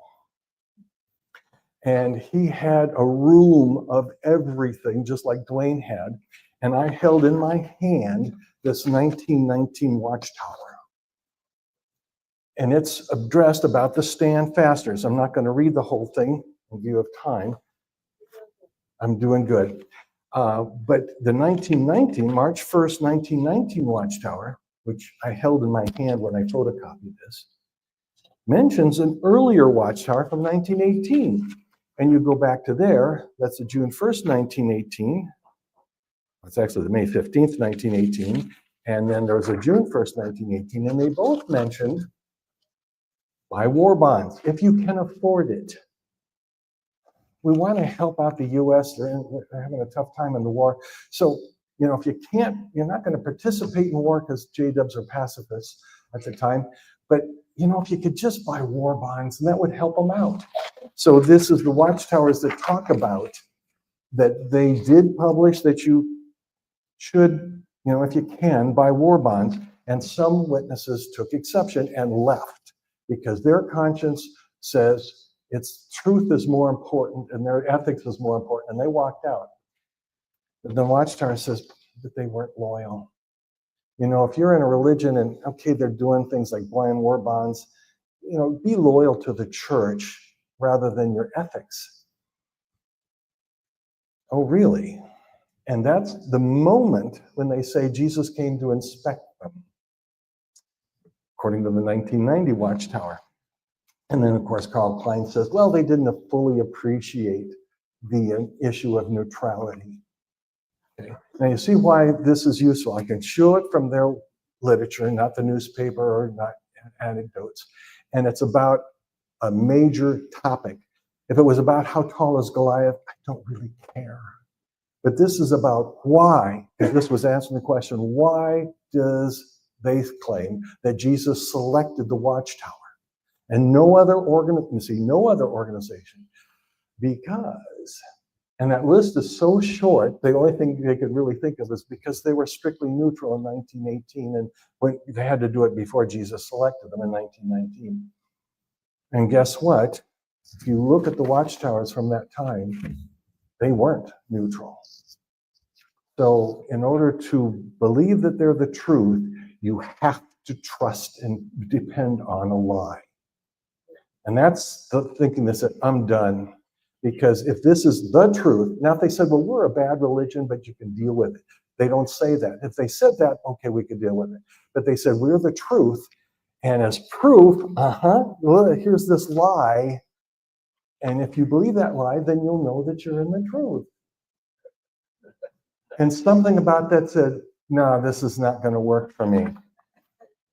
So that, and you can check it. And if someone says, if I'm telling a witness, I don't believe that. I don't believe those 1918, 1919 Watchtower. I says, there's a simple way to find this out.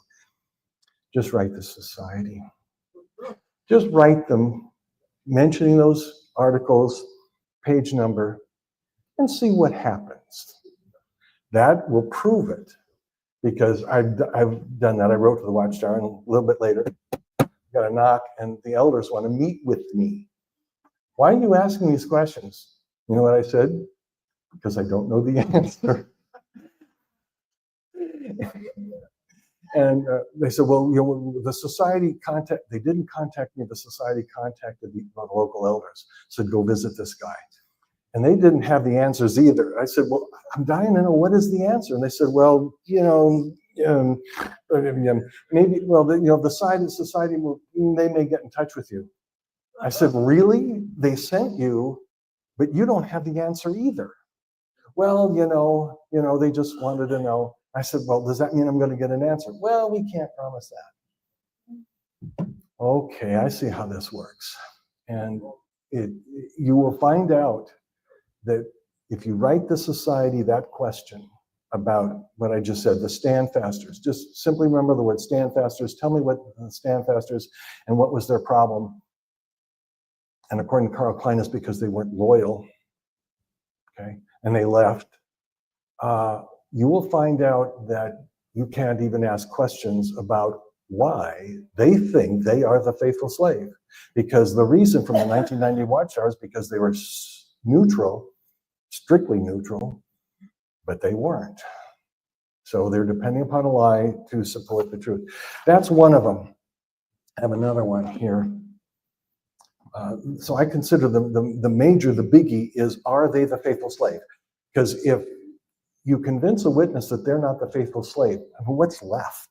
Why are you in this? Why would you stay? That's the biggest doctrine. Forget everything else. You have to believe that they're the faithful slave. Regardless, everything else can come and flow and be negotiable, but you got to believe they're the faithful slave.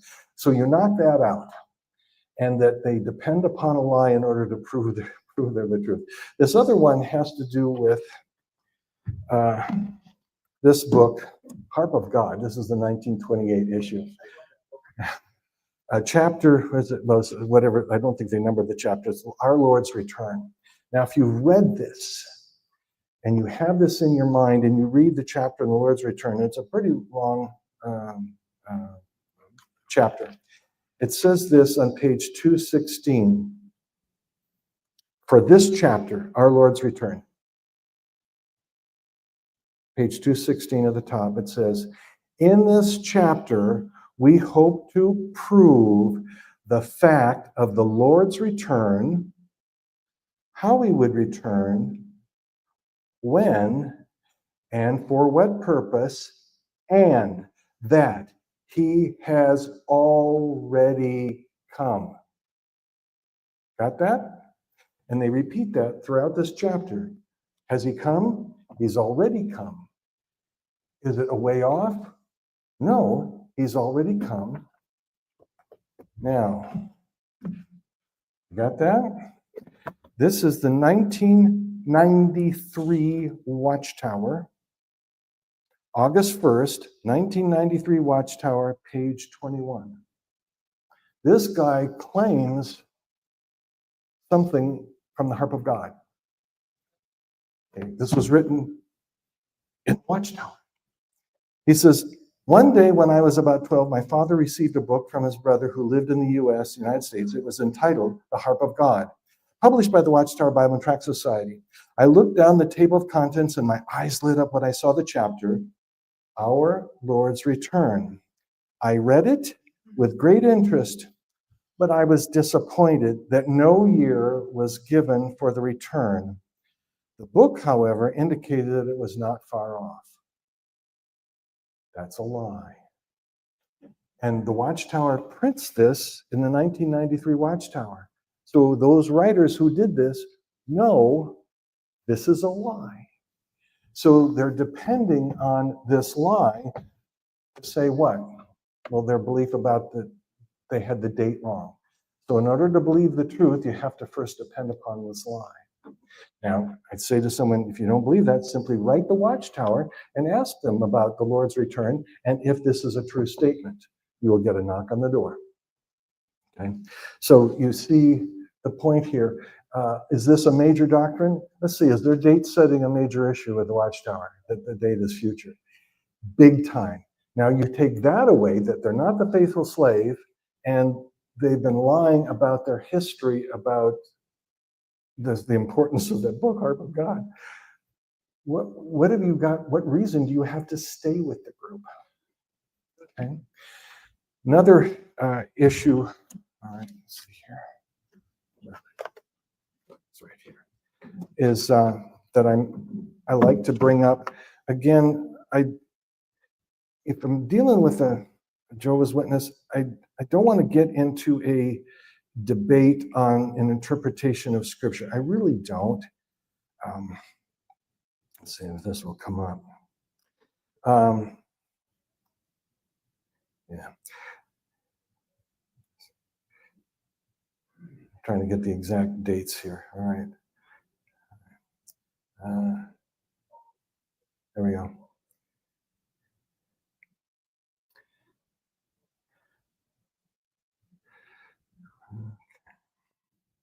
I apologize. I wanted to get the exact articles and the exact dates of in the times of God. I'm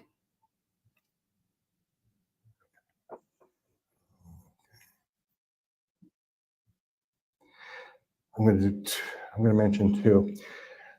This one about the false prophecies is, I think it's useful. The nation shall know that I am Jehovah. How? I mentioned that earlier, 1970-71 publication.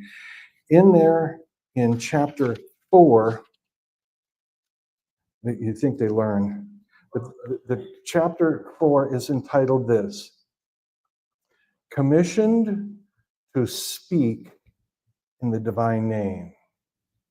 Now, it's one thing to speak as a weatherman and predict the weather, but they claim that they were commissioned to speak in the divine name. And speaking in the divine name, they make some predictions in this book that the end of the world would happen before the end of the century. This is, the nations shall know that I am Jehovah. How? And the answer for how, okay, the answer is because they, the Watchtower Society, will make it known. Oh, yes.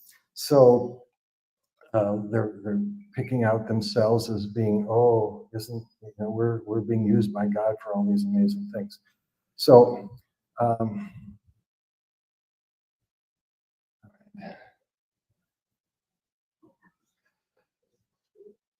that was that.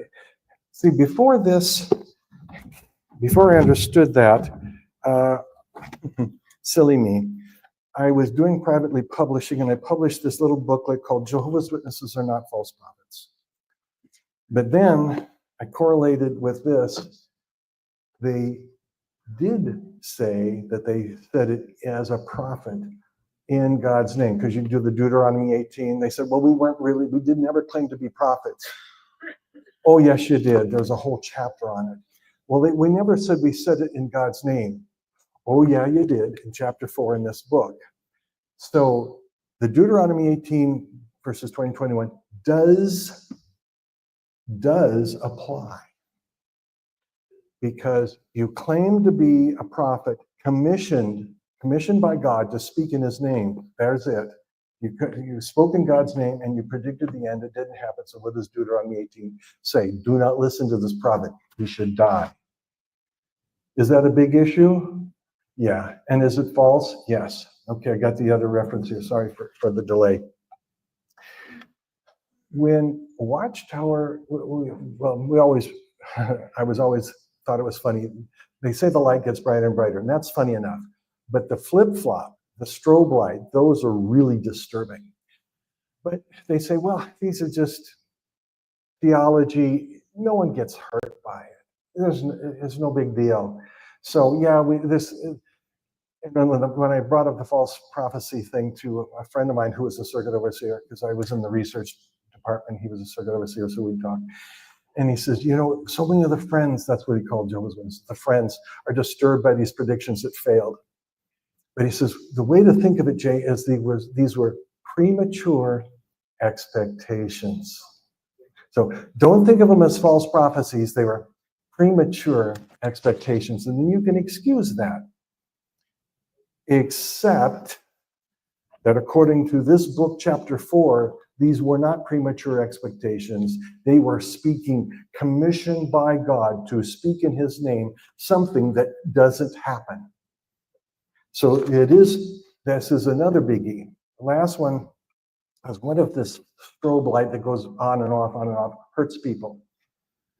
Okay, March 15th, it starts with March 15th, 1977, Watchtower.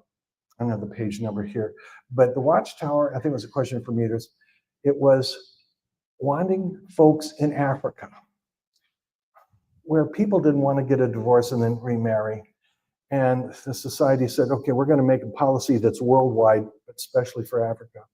As if the gal is a witness and the guy is not a witness, and they live together and they got kids, they got family.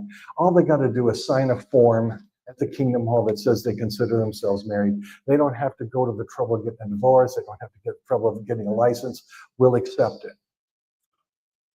And the light apparently goes off because in November 1st, 1985, Watchtower, 1985, new light, they don't accept that form anymore. And the lady, if she's a witness, she has to leave the home, pack up her bags, and go. She's not legally married, but she signed the form that says she is. So she cannot divorce and she cannot remarry. She must stay single. And if the kids stay with dad, she has to say goodbye.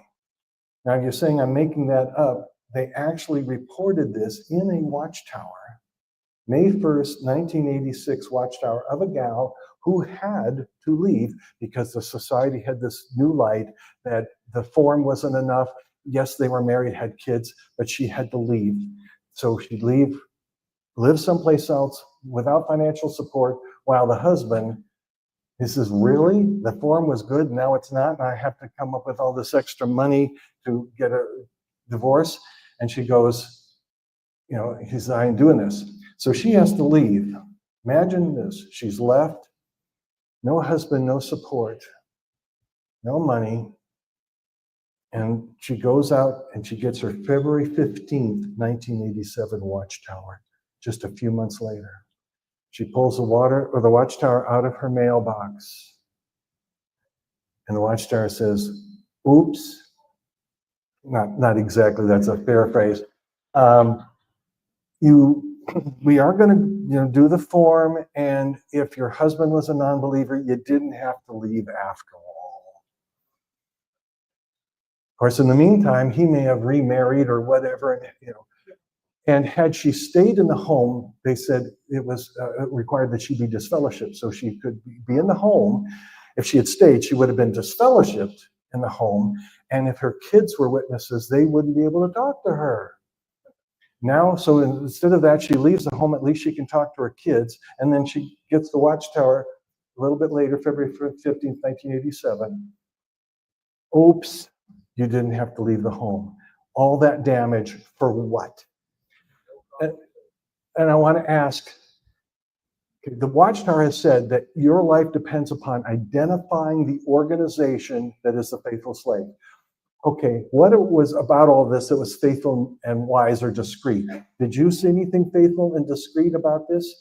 Yet your life depends upon finding this organization. Really? What kind of a God would require you to find an organization that has this track record of failure and lies, and you have to believe the lies to believe the truth?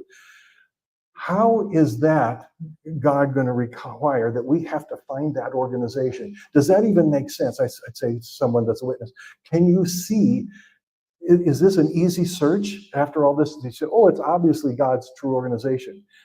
Then the Watchtower, when the Watchtower says you've got to find it in order to be right with God, that's got to be a lie. How many lies do you need before you say this is not the truth? Okay, so that was it. And then I wanted to say to those that say, okay, but where are we going to go?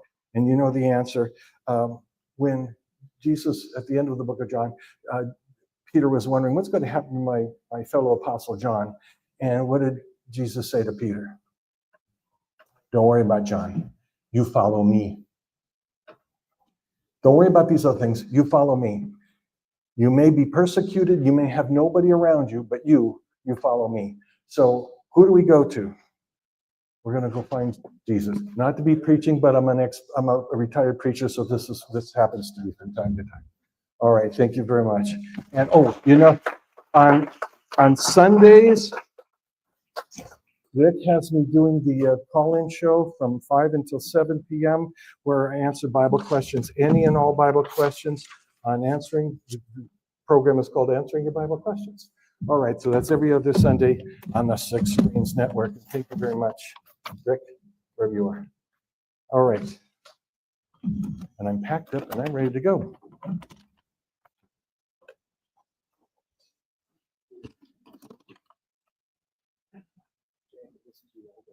Thank you very much. Thank you very much. No.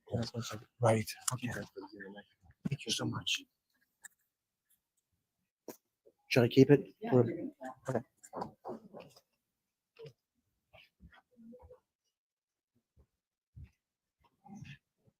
Right now, we're not going to be going to lunch at 12. We're going to actually go for 12:30. What we'd like to do is take a few moments to have people who have spoken over the weekend to come on up and to share just 5 minutes of their impressions of the weekend and what they've learned. And we got to keep it to 5 minutes per person, just because we got a lot of people wanting to come up to share. So, where's Nadine?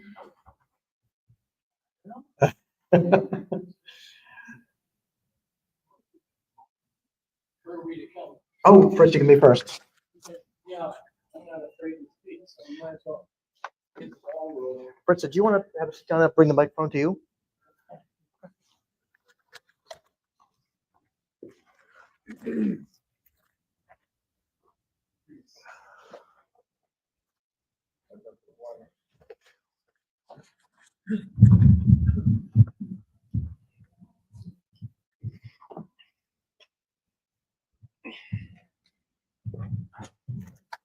I'm not chimming for nothing.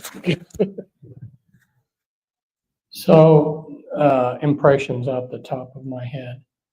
You know, when we were associated or in the Watchtower Society, our whole lives were wrapped up around it. And when we left, we had to start a new life. And I see this conference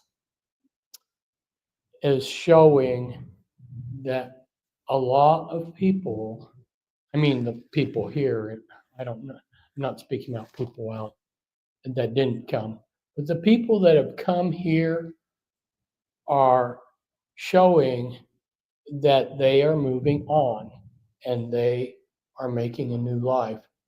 And I think it's very positive that we network together and we have so many different viewpoints, backgrounds. Some have become Christians, some have become this, some are atheists, some have rejected all religion. We're coming from different places, but we have a shared experience. And after the Civil War, there would be reunions of soldiers, and the Confederate soldiers and the Union soldiers had a shared experience and they became best of friends. And you know, we have a shared trauma experience and it bonds us. And so I'm really glad to see that people are moving on with their lives and connecting with other people. And even though we have different backgrounds or different things that we have done with our life after leaving the Watchtower Society, we have that shared bonding, just like the Union and Confederate soldiers. So it's a really positive experience. And the only other thing that I think I want to mention is Rick Fearon. I have so much respect for that guy. He has put his heart into this. And I just pray that people will be led to help him out to pay for this huge event that he's taken the burden on himself. And the you know, there should have been more attendance, but maybe August is not a good month for attendance. Maybe there's too much going on this month. There should have been more attendance. That's one reaction to it. But anyway, give support to Rick. He's really gone all out to bless us. And that's all I want to say.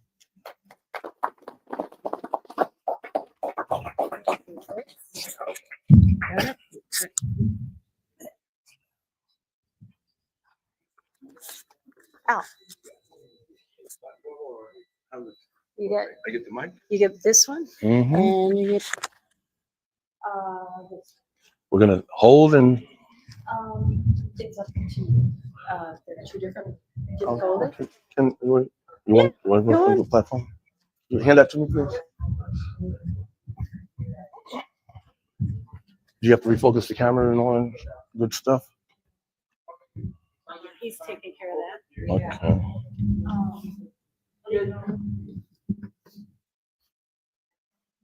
Okay, let me know when to go. You are good to go. All right. How's everyone? Well, this part of the program was not planned. We kind of inserted it. It's the recap. So a lot of folks, there was a lot of, it's ringing? Yeah, take the mid-range out. All right. So there was a lot of us who missed some of the programs, and there was some great talks and speakers that didn't get to hear what we had to say. So we thought of a way of putting a recap so everyone gets like 5 minutes or so to recap and what their talk was about. And mine was about your hearing.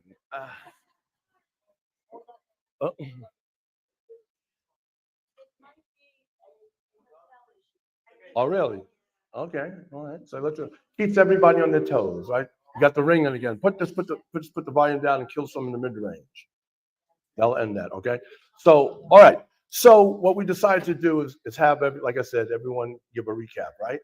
And so I'm starting off. I'm Al Smith. I gave my talk on Marty. When did I give my talk? Yesterday, right? Saturday. That's what happens. The days just run together. So in professional speaking, I used to be the Watchtower conductor and the school conductor. But one of the things that you learn in public speaking on the corporate side of it is that there's three things you do. And this goes to all the other speakers who are giving a recap. We're told to tell the audience what our topic is. So we tell them what our topic is. Then what we do, the second thing we tell them, right?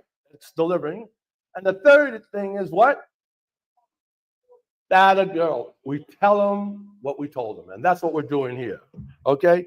So first of all, I'd like to say the reason why we gathered together here, we're an exceptional group. And don't let anyone take that away from you. I heard a lot of stories from people from their families, the hardship they've gone through and whatnot. Basically, what it is, you're fighting against an energy that's saying you're nothing. You're wrong. Come back to the group thing. How many times you run to family or friends and they say, when are you coming back? And you know what I tell them? I says, never. I said, why would I want to? Actually, what happens in my case is a little strange. I run to people in the street and they say, you know, Brother Smith, for some reason, I was wearing a beard, by the way, before it was popular. And nobody paid it no mind. They're like, well, that's Brother Smith. What's I going to tell you? He's entertaining. He's different. I'm like, no, don't you get it? I'm rebelling. So I run to people in the street, and sometimes they'll say, you know, Brother Smith, I remember that talk you told me, and you know, to 1,000 people at assembly, and you were saying such and such and such. I go, sister, forget what I told you. Forget everything I told you. I don't believe that no more. It was like, but Brother Smith, that was so encouraging. Forget it. It was a lie. So basically, we're all here because we've come out of situations and we gathered together. We gather with people who are more like ourselves. And the amazing thing is the camaraderie that you find with people. We share something special, and I don't care where you go, that other people don't have. Not even your family members, or not even other Jehovah's Witnesses. Oh, come on, it's 2 minutes. Yeah, but I gave the introduction. Thank you. She's tough. So I have to always negotiate with her. Well, so basically, let me recap real quick. So you can catch the restream. Rick can tell us more about that later on the talks in case you missed it. So what my talk was about, basically, you know, besides pontificating about who I was and in the entertainment world, you've read up enough about that. Matter of fact, Sam McKeith has a book that's coming out. It's called his book is called Midnight Train to Georgia. He was Bruce Springsteen's agent. He talks about me. He devoted 2 chapters of it, who I am and what happened to me, because I was supposed to replace Sly and the Family Stone. He talks about all that in the book. So if you want to know more about me, you can find that out. But I want to talk about, one of the main key points in my talk was about we have to be careful about the things we think we know, but don't know that we don't know we know. See, there's other truths you're going to find out there. You're on this journey. You're now leaving this organization. That was a good thing. It took a lot of us a lot of courage to do so. But now you're interfacing with the outside world. So what I want to say to my special brothers and sisters, be careful with that, because we have prejudice and bias that we've gotten from this organization. It may not come out in the surface right away. Remember, even today, I discovered something about myself. But in interfacing with the outside world, remember you may think you know something, but you don't even know you don't know it. And that's the thing I've seen that just caused a lot of downfall, not to just ex-witnesses, to people in general. Because I've had a chance to interface with a lot of the scholars. And I'm here to tell you, a lot of the things that are taught in schools, you're taught to be dumbed down. You're taught to be like the witnesses, the group think. You're taught to think in the group, and you're discouraged for being exceptional. You hear what I said? And many of you, that's what it is. You're skeptical. They try to break your spirits because you're really exceptional people. You don't fit into the mold. You don't fit into the group think. And that's okay. Celebrate that. Encourage that. And keep on developing that. And like I said, in conclusion, I don't have a conclusion. But what I say is I wish everyone well on their journey. Keep learning, keep asking questions, and keep being skeptical. And love you all. See you next time.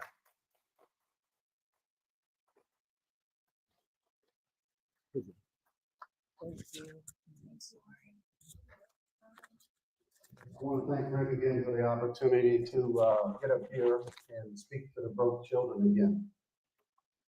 You know, when I got up here the first time, I had something all written out. I left it at the seat and decided, you know what, go with the extemporaneous thing. The broke children never even popped into my head until we got here. But I want you to know what you saw this weekend was the totality of what has actually happened. What you observed were people who came here and acted terribly, right? Now, where did that happen? Think about it. How many of you are elders or served as an elder? Is that all?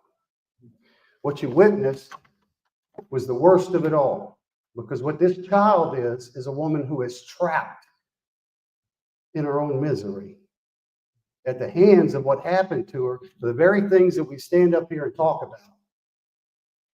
I'm down with the podcasts. I'm down with the books. But brothers, we have a moral obligation. You feel that? If you were an elder and you sat in judgment of these children who experienced these things and feel like we have no obligation towards the hearing, I want you to think about what this, you observed it. You saw that she was arrested last night. You saw that she was arrested last night. And you know what I noticed? There was a lack of compassion for this woman. She was an annoyance. Isn't that what the Watchtower did? And we sit in this room and we say, hey, the Watchtower did nothing. What do we actually? It's great to identify problems. But if we leave here without identifying a solution, what really has the convention brought to us, right? Focus on what you need to focus on. Everyone has a part. Exposing is great. Telling stories is great. When, and this is what I don't see my little brother that got up, I didn't even know who that guy was. When he got up here and he explained to you the value of healing. It is time to step into your own healing journey. Be that hero. It's up to you. You can't wait on Jehovah.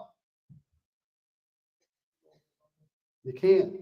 So we have to come together. There has to be solidarity beyond just exposing things. There has to be a full commitment. Look, brothers, the problem is we need to give more of this authority to the sisters because they're the ones that have seen their children ripped apart at the hands of the Watchtower. Step back, boys. Let the girls have the mic. And I'm not telling us to get up here and talk about how bad it was. If this is it, that can't be the extent of it. Let's start talking about what we're actually going to do from a solidarity point to come together to form a tribe and actually stand. What's wrong? We're wrong. That's what's wrong. And until we get and value that healing our own children is the most important thing.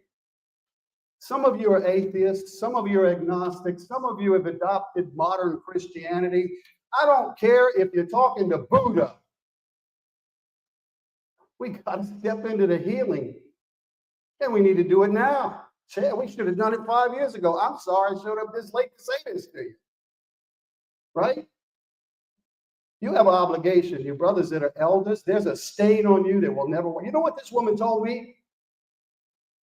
You are blood guilty because you let it go on. You know what, brothers? I can deny that, but she's not wrong. Am I up? Okay, I'll wrap it up. I'll yield back. There's a stain on our brothers who have stood here that will never be washed off. And it's a fire. Jeremiah said, fire in the bones. Where's your fire? Where's your fire to actually help these people? Well, great. Let's talk about how bad it's been. But let's also talk about how good it could actually be if we form solidarity, move into a tribe, and actually begin to try to heal some of these broke children.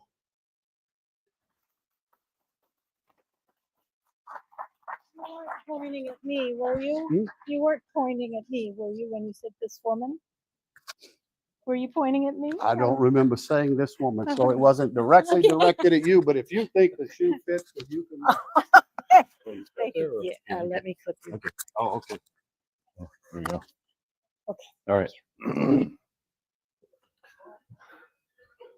So I've been clipped. I mean, not well, anyway. I was on a program last night. I think it was yesterday afternoon, I guess. Gary Alt's my name, and what I mainly talked to, and I was also on Barbara Anderson's part Friday night, you might remember.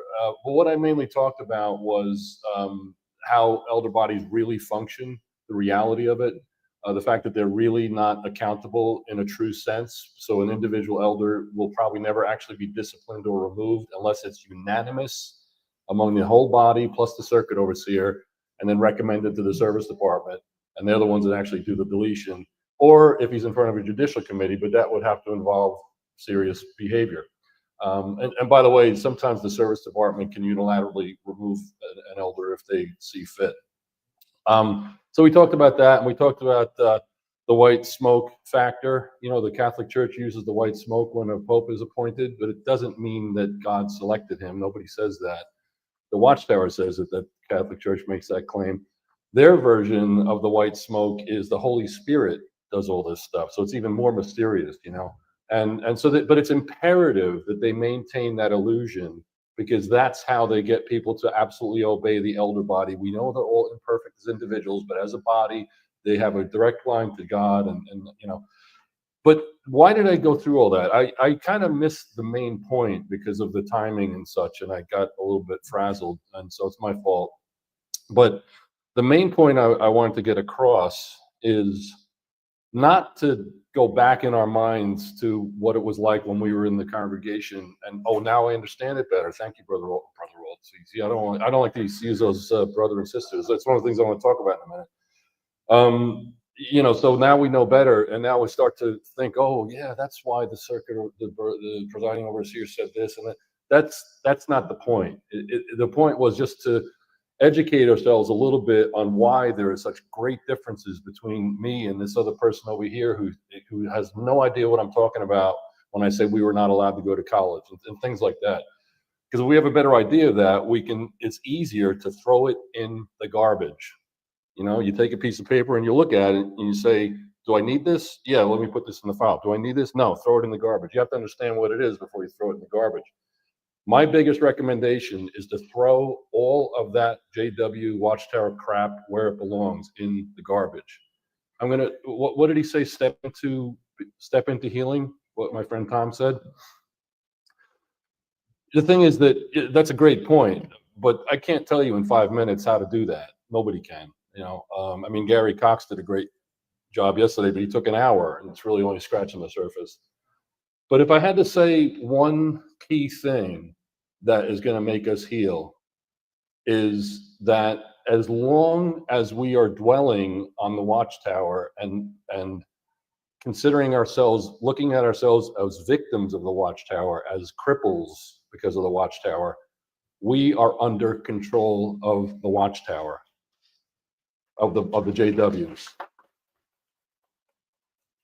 We may say we're ex-Jehovah's Witnesses, but we're not. Yeah, we don't go to the meetings anymore. Well, we don't share their beliefs, but they're controlling our thoughts, our behaviors, our emotions, not our information anymore. But there's still 3 parts of that bite model that they're controlling. So my biggest thing that I wanted to get across that I didn't get across yesterday because of my getting frazzled is put it in the past at some point. With people that are newly out, I know they're in an anger mode. That's fine. That's normal. But at some point, we have to let go of the anger, the frustration, the anger, the fear, and all those things. That'd be my whole message. I guess I might have another minute, but I'm really kind of done. Oh, except that I just want to say one more time that this is still available, Scapegoat, which is a play in 2 acts. It's a fictional story of what could very well happen in a situation where you have, you know, we're not supposed to talk to the police, and we have to keep everything confidential. And what can happen when the tables are turned on somebody that's actually supposed to be in charge of investigating something. So that I'm trying to, and it's, I don't know, it's almost free, I guess. But that's about all I have to say. I guess I'm done, right? It's cool. But it was so nice meeting so many of you. From the time I pulled in Thursday night, we were up till midnight, and I guess 1:15 the following morning. I didn't expect that. I thought I was just going to go to bed, you know. But I met so many people, most of which I've never met before, and hope to get to know you better. And if I haven't met you yet, I hope to meet you. Okay, thanks. Okay. Okay, thanks.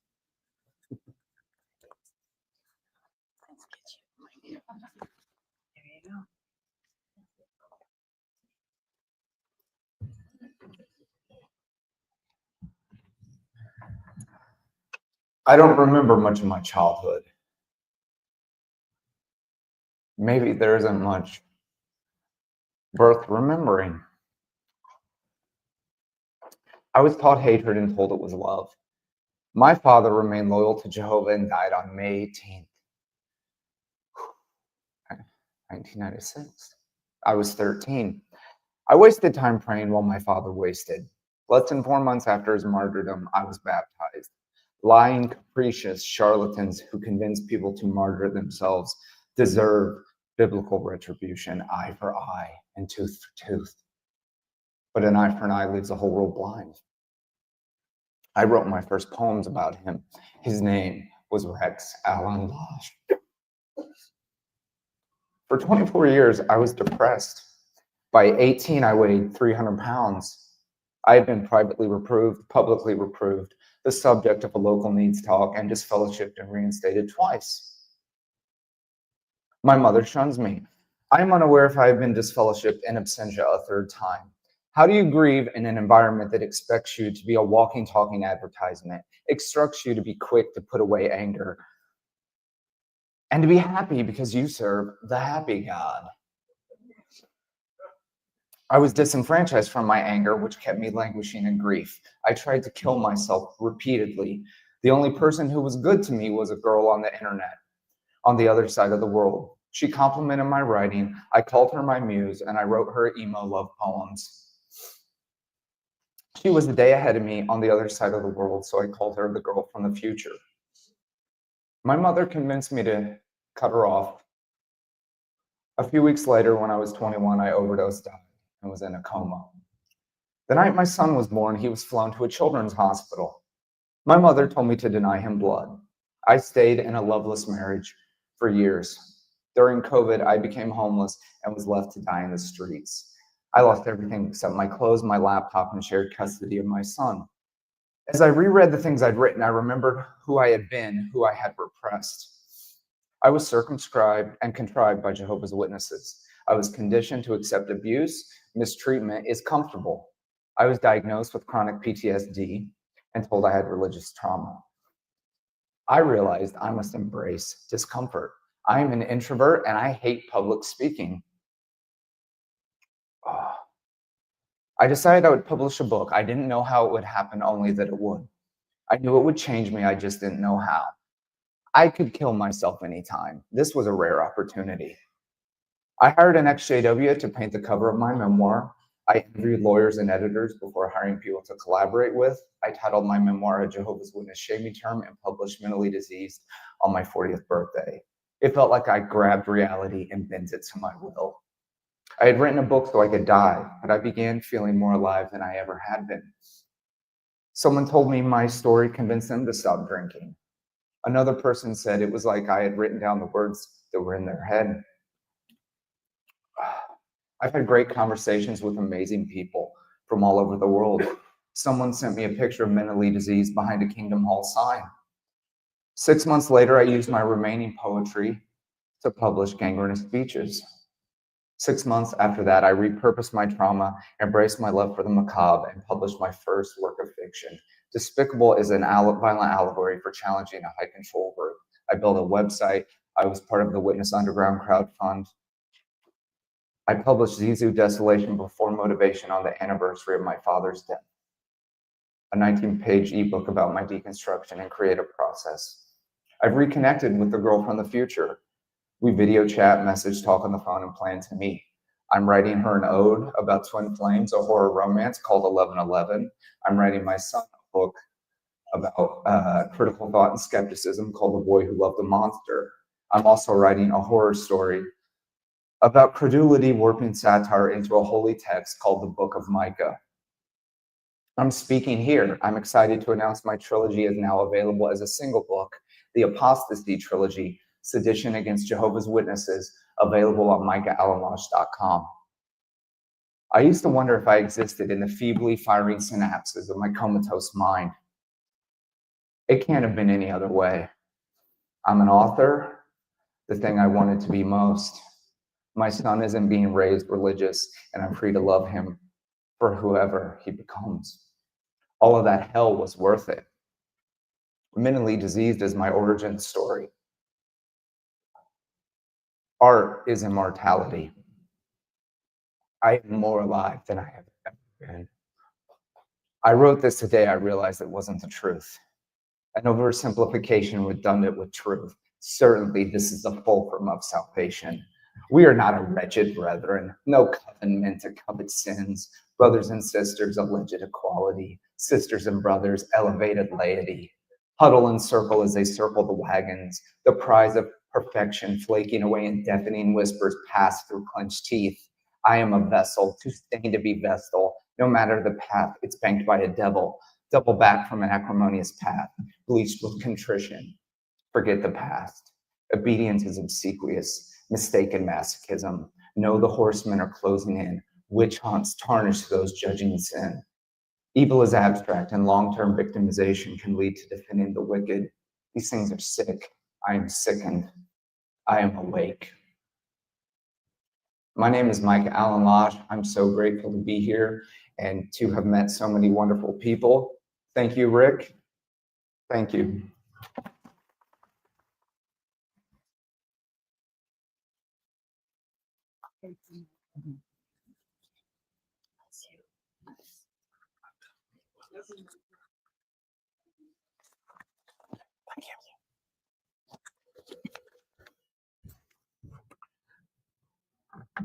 Hi, I'm John from Wales of the UK.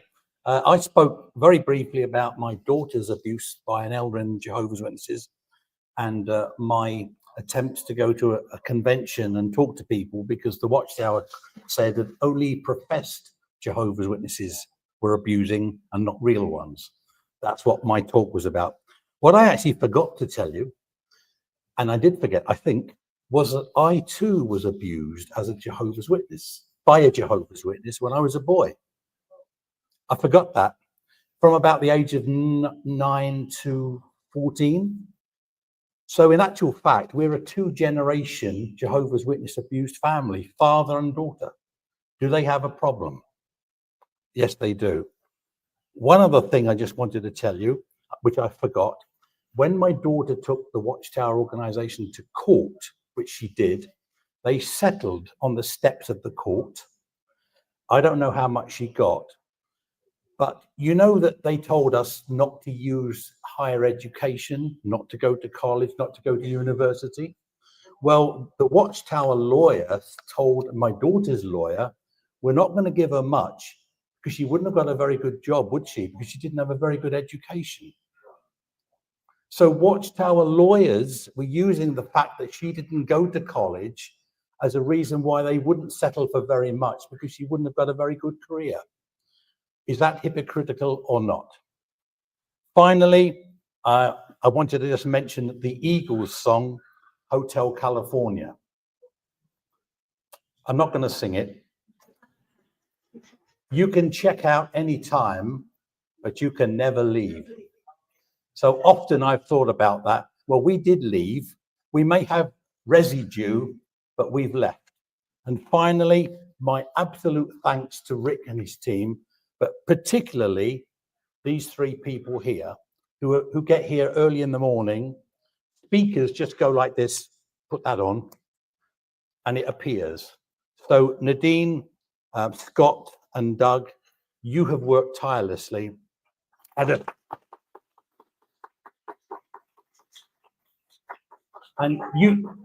you've made this happen as well. So thank you very much. And also, it has been great to meet you all.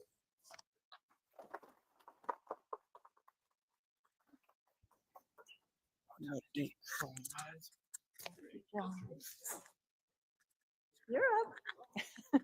You have 2.5 minutes, sir. However long.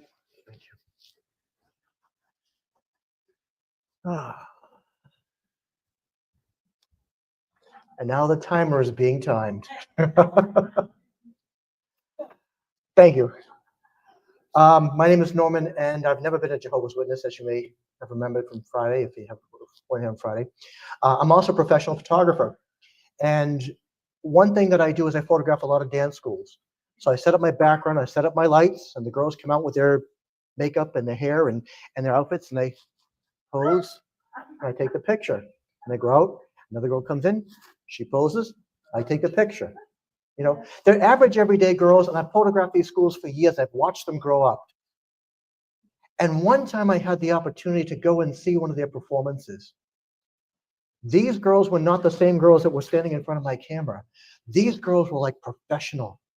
They were so focused on what they were doing. They were amazing. They were ordinary girls in front of my camera, and now they were extraordinary out on stage. When I showed up here on Friday, I walked through the halls, and I saw a bunch of ordinary people. A bunch of people that I would have seen in any hotel lobby or any market basket or any mall or store or whatever. I saw a bunch of ordinary people. Then I watched them come up here and tell me all about what they've been through and how they were not just ordinary people. They did something that was courageous, crazy, stubborn, give it a name. But they stood up to the evil of the Watchtower, knowing that you all were going to get everything burned to the ground. You lost your families, you lost your husbands, you lost your kids, you lost your parents, you lost your home, you lost your job, you lost your income, you lost your nest egg. You lost everything, but you did it anyway. And they burned it to the ground, and you walked away. And you turned around, and you walked right back, and you stood on top of the ashes that the Watchtower left, and you put your fist in the air and you said, no, I am not done with you yet. I'm going to fight you with everything I have. And that's what you are. You are an army. One person can't fight the Watchtower, but an army can. And I've watched you in the most tremendous ways. You are not ordinary people. You are extraordinary. And I want to thank you for the experience of hearing all of you, Gary, and actually the two Garys, and Dick, and Al, and Sister Willow, and John, and I can't name everybody, but you've all been wonderful. I thank Rick, I thank the staff. You've been wonderful, and I thank you for the experience.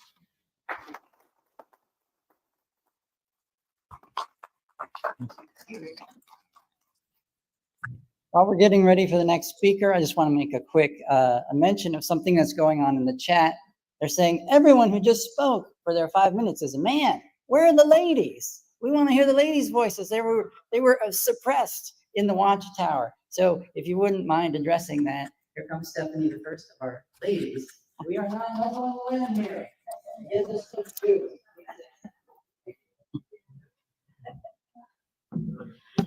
Well, thank you. Might be a woman, but to do this work, you kind of have to work out of the masculine mind, don't you? My name is Stephanie Lynn Carson, and I'm also known as Sister Willow Rose Grace. Yesterday, I spoke to you all about a call to action, and it is our time to end the secrecy that the churches are using to keep crimes, especially crimes of humanity against children, secret within the institutions. One thing I forgot to mention yesterday, which is of dire importance, is that of the, I know I talked about the constitutionality of the bill and how we can argue this with the courts and with the religious institutions that are using the secrecy to harm us, to go against our Second Amendment right, because your freedom of religion ends when it causes me harm. So Washington State, I was not involved in this legislation, but other brave former Jehovah's Witnesses were, and they brought the issue of clergy penitent privilege to the Washington State, and it passed. But as things go, it progressed up the line, and it is now sitting at the Department of Justice in Washington, D.C. to be reviewed for constitutionality. So our voices are needed now more so than ever, because if these secrets continue, the morality of our nation becomes so immoral that our Constitution no longer benefits us. Last night, as I was thinking about what I had said. My husband did some research online, and only 2 weeks ago, July 20, 2025, Rolling Stones wrote a magazine article, "An Unholy Bargain. Trump and the Catholic Church fight a law requiring clergy to report child abuse." Rolling Stones is talking about it too. Now, my experience is, like I said, this is not an issue of right versus left. This is not a Donald Trump or a Joe Biden issue. This is us, we the people. Not just us as survivors, but as reformers, both inside and outside of the cult organizations. We must unify. So the world is listening and waiting for our voices. When we took the issue of clergy penitent privilege, the first time I was honored to be involved with that was in 2018 in California with SB 360.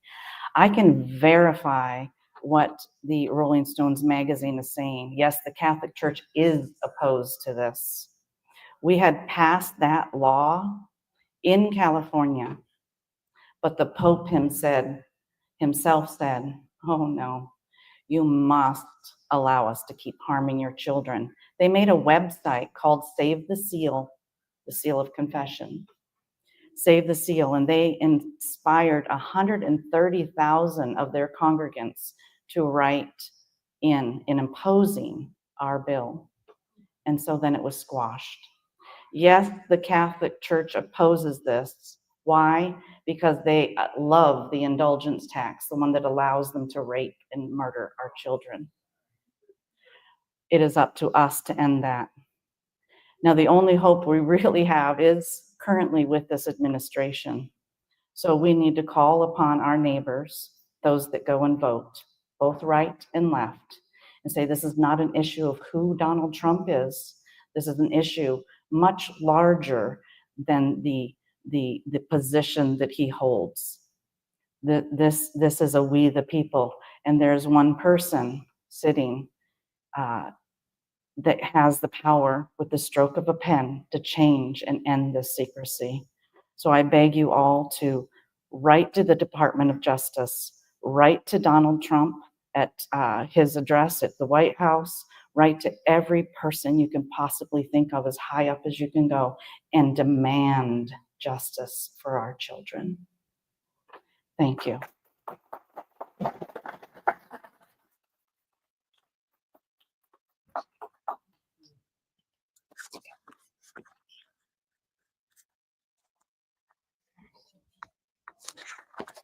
Okay, thank you.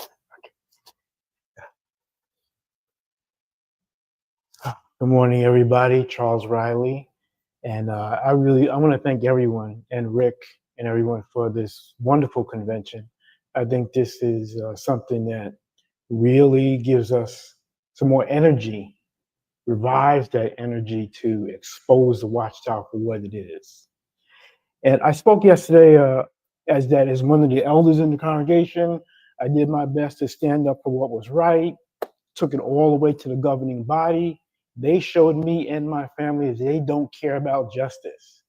They admitted by their own officials that removing me was a railroad job, that I hadn't done anything wrong, but they weren't going to change the decision. So that showed me that they don't care about justice. They don't care about even following their own rules. So I left. What I also wanted to mention was that since my brother and sister, my brother Chris and my sister Cheryl, who had fought with me all the way to the governing body, they left after this also. So they walked away. They were gone. And I had heard that over the years, I heard rumors that I had been disfellowshipped, in absentia. I never let them get me into a judicial committee because I had been an elder and I knew what they were going to try to do. So when they tried to do that, I just didn't even answer the phone. Another detail was that a couple of elders in the congregation, we had actually switched congregations to get away from those bad elders. A couple of elders in the new congregation came by my house one night and they said, "Listen, if you drop this case, we'll appoint you again as an elder." And I said, No, because justice is what I was really interested in. I didn't care about being an elder. So I just refused that. But that was just another detail that happened. I just want to end by reading you something that Barbara Anderson has sent to me some years ago. And I think we can apply this to all of us. She said to me, you were too much of a threat to them. So they had to disfellowship you to keep others from listening to your story. Isn't it wonderful to be free and not connected to such a deceitful bunch of people anymore? Yeah, I think that is very powerful because you know something? Now that we're out, nothing can keep us from telling our stories. And this convention has given us more opportunities to tell the story. Telling our stories is so powerful. I know I've been moved by the things I've heard. You hear things, on the web, but when you hear it in person, something different about that. You see the people. So let's keep telling the stories. They can't stop that. We're a threat to them. That's why they disfellowshipped us or kicked us out or whatever. We're a threat. We have the strength. Let's keep that up.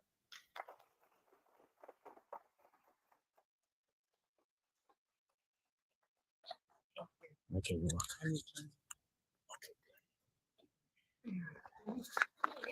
Thank you.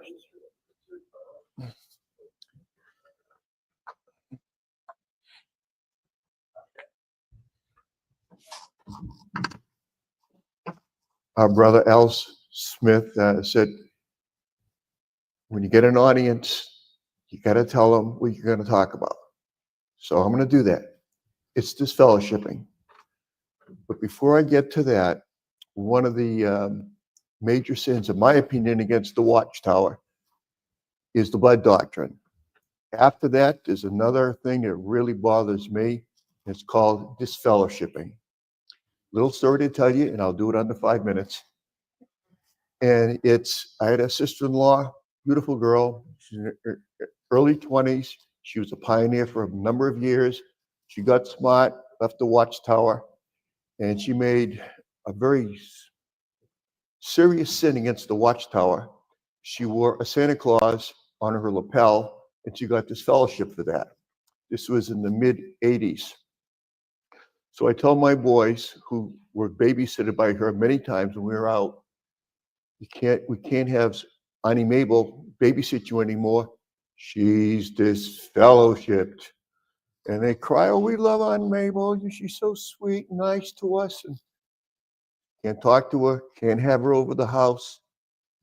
She's evil. She's been disfellowshipped. And they're crying and heartbroken.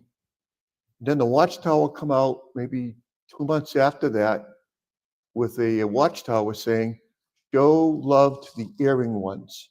No longer are you going to shun them.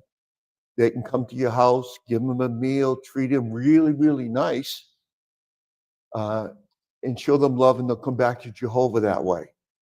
So we have Aunt Mabel come over, and she's babysitting, and we're loving on her, we're kind to her. Everybody is. Then the Watchtower comes out again with another article.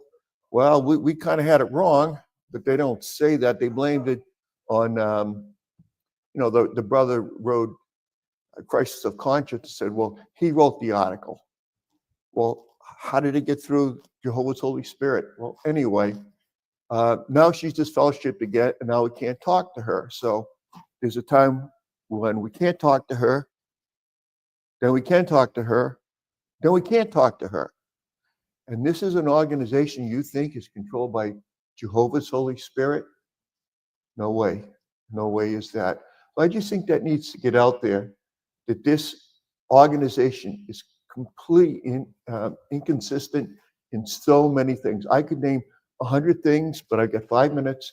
So just remember that, and those at home, disfellowshipping is just something that's contrived. It's a controlled mechanism by the Watchtower. Thank you.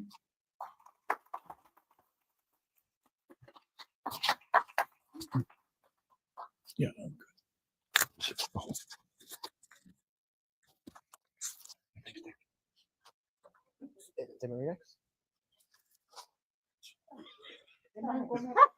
Yes.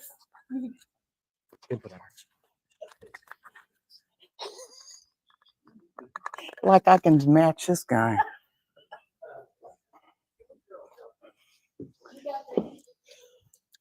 I'm not here to entertain you.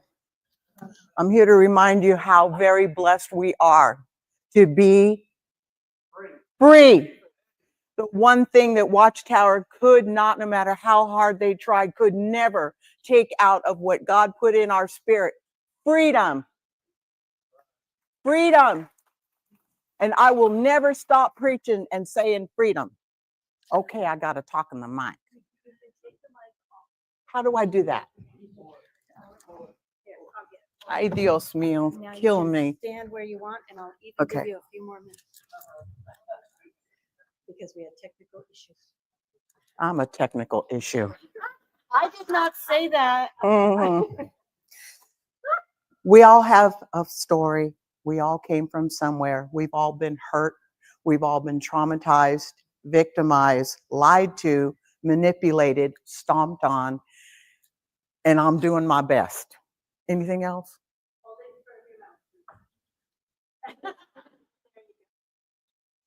No matter what our story is, we cannot be our story. We cannot be sitting in the pity pot, oh, poor me, oh my. If you want to stay there, go back to the Watchtower and eat it up, honey, because that's not going to heal you. I say what my mother said. I am a realistic optimist. I don't give any more credence to somebody who thinks that their thoughts, their beliefs, and what they feel is going to overpower what I think, what I believe, what I think, and what I feel. God gave me a brain, and guess what? Oh, hell yes, honey, I use it. My mother taught me to love Jesus when I was a very young child. She taught me that Jesus was God, that he made the trees, the butterflies, the clouds, the flowers. And I was so happy because she said, what's most important is remember, Jesus loves little children. So I would literally go out into the fields and laugh and be happy. And I was 4 years old, 3 years old. And then one day, guess who came to the door? And guess who changed our life and took everything happy away? My story is butterfly kisses. An innocent child in love with the Lord. I danced through the flowers in love with his world. Soft kisses of butterfly wings on my nose make me laugh with delight. I am happy, God knows. Though through birds sweetly singing and ladybugs' wings brought joy to my heart, and the Lord was my king. And evil came knocking at our door one day, preaching lies as truth to my mom. These did sway. The dark cloud descended. My world was no more. No butterfly kisses, no peace with my Lord. The Watchtower told my mother that day, Jesus is not God, and he went away. The dark cloud grew blacker, and darkness did rule. I feared a new God, a God who was cruel. But one day, my Lord showed me the way to come back to him. I remember the day. Now I dance through the flowers in love with his world and get butterfly kisses. I laugh like a girl. The darkness is gone. Hallelujah to that. The darkness is gone. I'm back with my Lord, my Savior, my King, in darkness no more. You have to be positive, not unrealistic. The more energy you give to your soul of goodness, happiness, gratefulness, in love with his world, in love with the Lord who died for you, who fills your heart with his love, his Holy Spirit so full of love. Don't ruin it with the bad memories of what they did to you.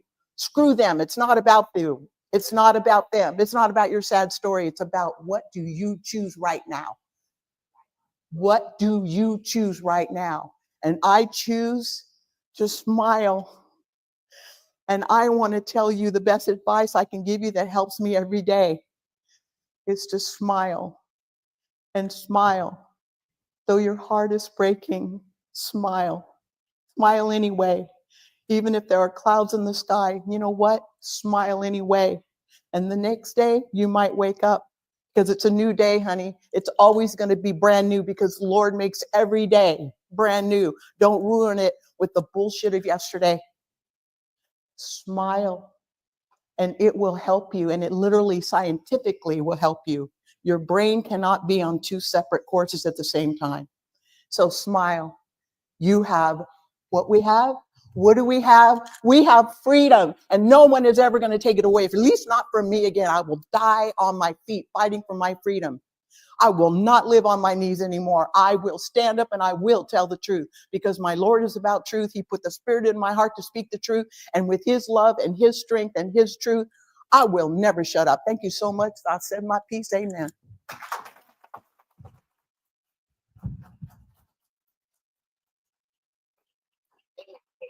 Oh, excuse me. You're so cute. Oh, You made me cry. well, he made me cry too. Okay.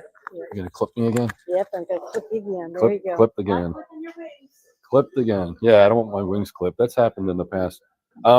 So another man, more men than women, and a man getting 2 chances, and all the women get 1. The reason for that is 2 reasons. One is that everyone that is still at the hotel, a lot have already left, was asked. Everybody that had a part was asked, and some declined for whatever reason. They're not going to be here by then, whatever. So it just worked out that there are more men than women on the program. Stacy is one of those that left a little while ago. So she's in the car on the way home somewhere. So I was asked to, or I should say I asked her if it would be okay if I spoke on her behalf just for a minute or 2. And I'm going to change what I was going to say since we got the message on the chat. I was delighted to learn that I was going to be on that part with Barbara Anderson on Friday night. We know each other from Bethel days back in the early 80s. I was there before her, so I have seniority actually. But she was there longer than me, so she has seniority. But I was delighted to be on that part, not just because I respect Barbara, but because she's a woman and it was her part, and I was just a panelist. You know, if that was a circuit assembly, that would never happen. Right? So I was really glad, and I was an elder. Wow, that makes me qualified for what? For nothing, really. But anyway, about Stacy, I just want to tell you a few things that she's not about to tell you. I first met Stacy, and she had the part last Friday night, I think it was, at 9 o'clock, about escaping a cultic or high control group, and then maybe being susceptible to another one. I met Stacy when she was probably 13 years old, probably pretty new in the congregation that we had just moved into. So she preceded me by a little bit, and my wife and I were probably 24, so about 11 years older. And because I really didn't like her parents very much, that's another story altogether. We really never associated with the family, so I didn't really know much about Stacy. She was just a kid in the congregation. Well, some years later, they moved to Virginia and then back, and she's married at this point, and she became really good friends with me and my wife. We were friends with her and her husband, and that was nice. It was more like older brother and sister relationship, but we were friends. We'd watch movies together, play cards and stuff. A little while later, she gets herself disfellowship. So for 25 years, I'm not talking to her because I'm an obedient JW. Well, obviously, it all got remedied, and we came here together. And I think her part was, well, I want to tell you something about her. She, as she told you in her part, left the high control group. We don't like to say cult. We know it's a cult, but whatever. It's high control. Into a high control relationship, and what I saw her go through, I didn't see the abuse because I knew her husband actually. I met him in those final years. But I did notice that he was kind of one of these guys that doesn't really pay attention when you say, I'd rather not talk about that, because he was talking about John 1:1. And I said, I don't really read the Bible anymore. And he kept going. And I'd say, I don't want to talk about that if it's okay with you. And he kept going. Well, that's a clear sign that this guy's a control freak. Not a big sign. It doesn't mean he's a narcissist, but it's part of a narcissistic personality. Well, she missed it, so, oh well. But when she sat me down in a restaurant and told me about the abuse that she was suffering, physical abuse and mental and emotional, and she had a plan for getting out of it, and my heart obviously went out to her. But what I saw her do like a half a year later to get out of that situation was like the greatest example of bravery I have ever seen. Far more than I've ever had. So our relationship is a friendship and it's love, but it's also respect, very deep respect. She respects me, and I don't know, I might respect her more than she respects me. I don't really know. But the last thing I want to say is what I was planning on saying is that what was great about her part was that she was talking about getting out of a high control situation, in this case a religion, or something that's called a religion, and going right into a bad marriage. But she missed the signs. She's not stupid. She's very smart, but she missed the signs. And that's something that can happen to any one of us. We can end up in another cultic or high control kind of situation if we're not looking for the signs. I don't have time to talk about the actual signs, but I would say if you're going to watch the recording of this program, to pay special attention to Friday night, 9 o'clock. I think it was Friday night, 9 o'clock. What amazed me about her with that presentation is I thought, oh, Stacy's going to talk. I've never seen that before because I know her as a woman in an organization that doesn't honor women that way. And I thought, well, she'll probably do well because she's smart, and she'll be nervous, She knocked the cover off the ball. She completely awed me. I always thought I was a pretty good speaker. No, what Stacy did completely blew my mind. So watch it Friday night, 9 o'clock. Stacy DeYoung talking about whatever the subject was. So thanks again for paying attention for another minute.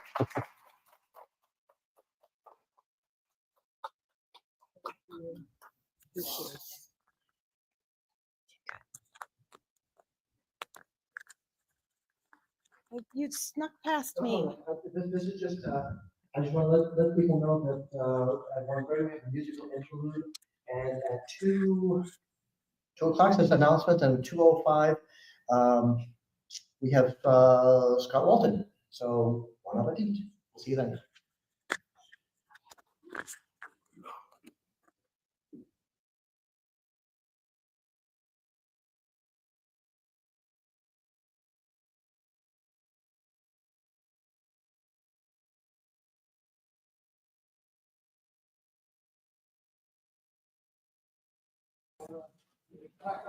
Okay, wait.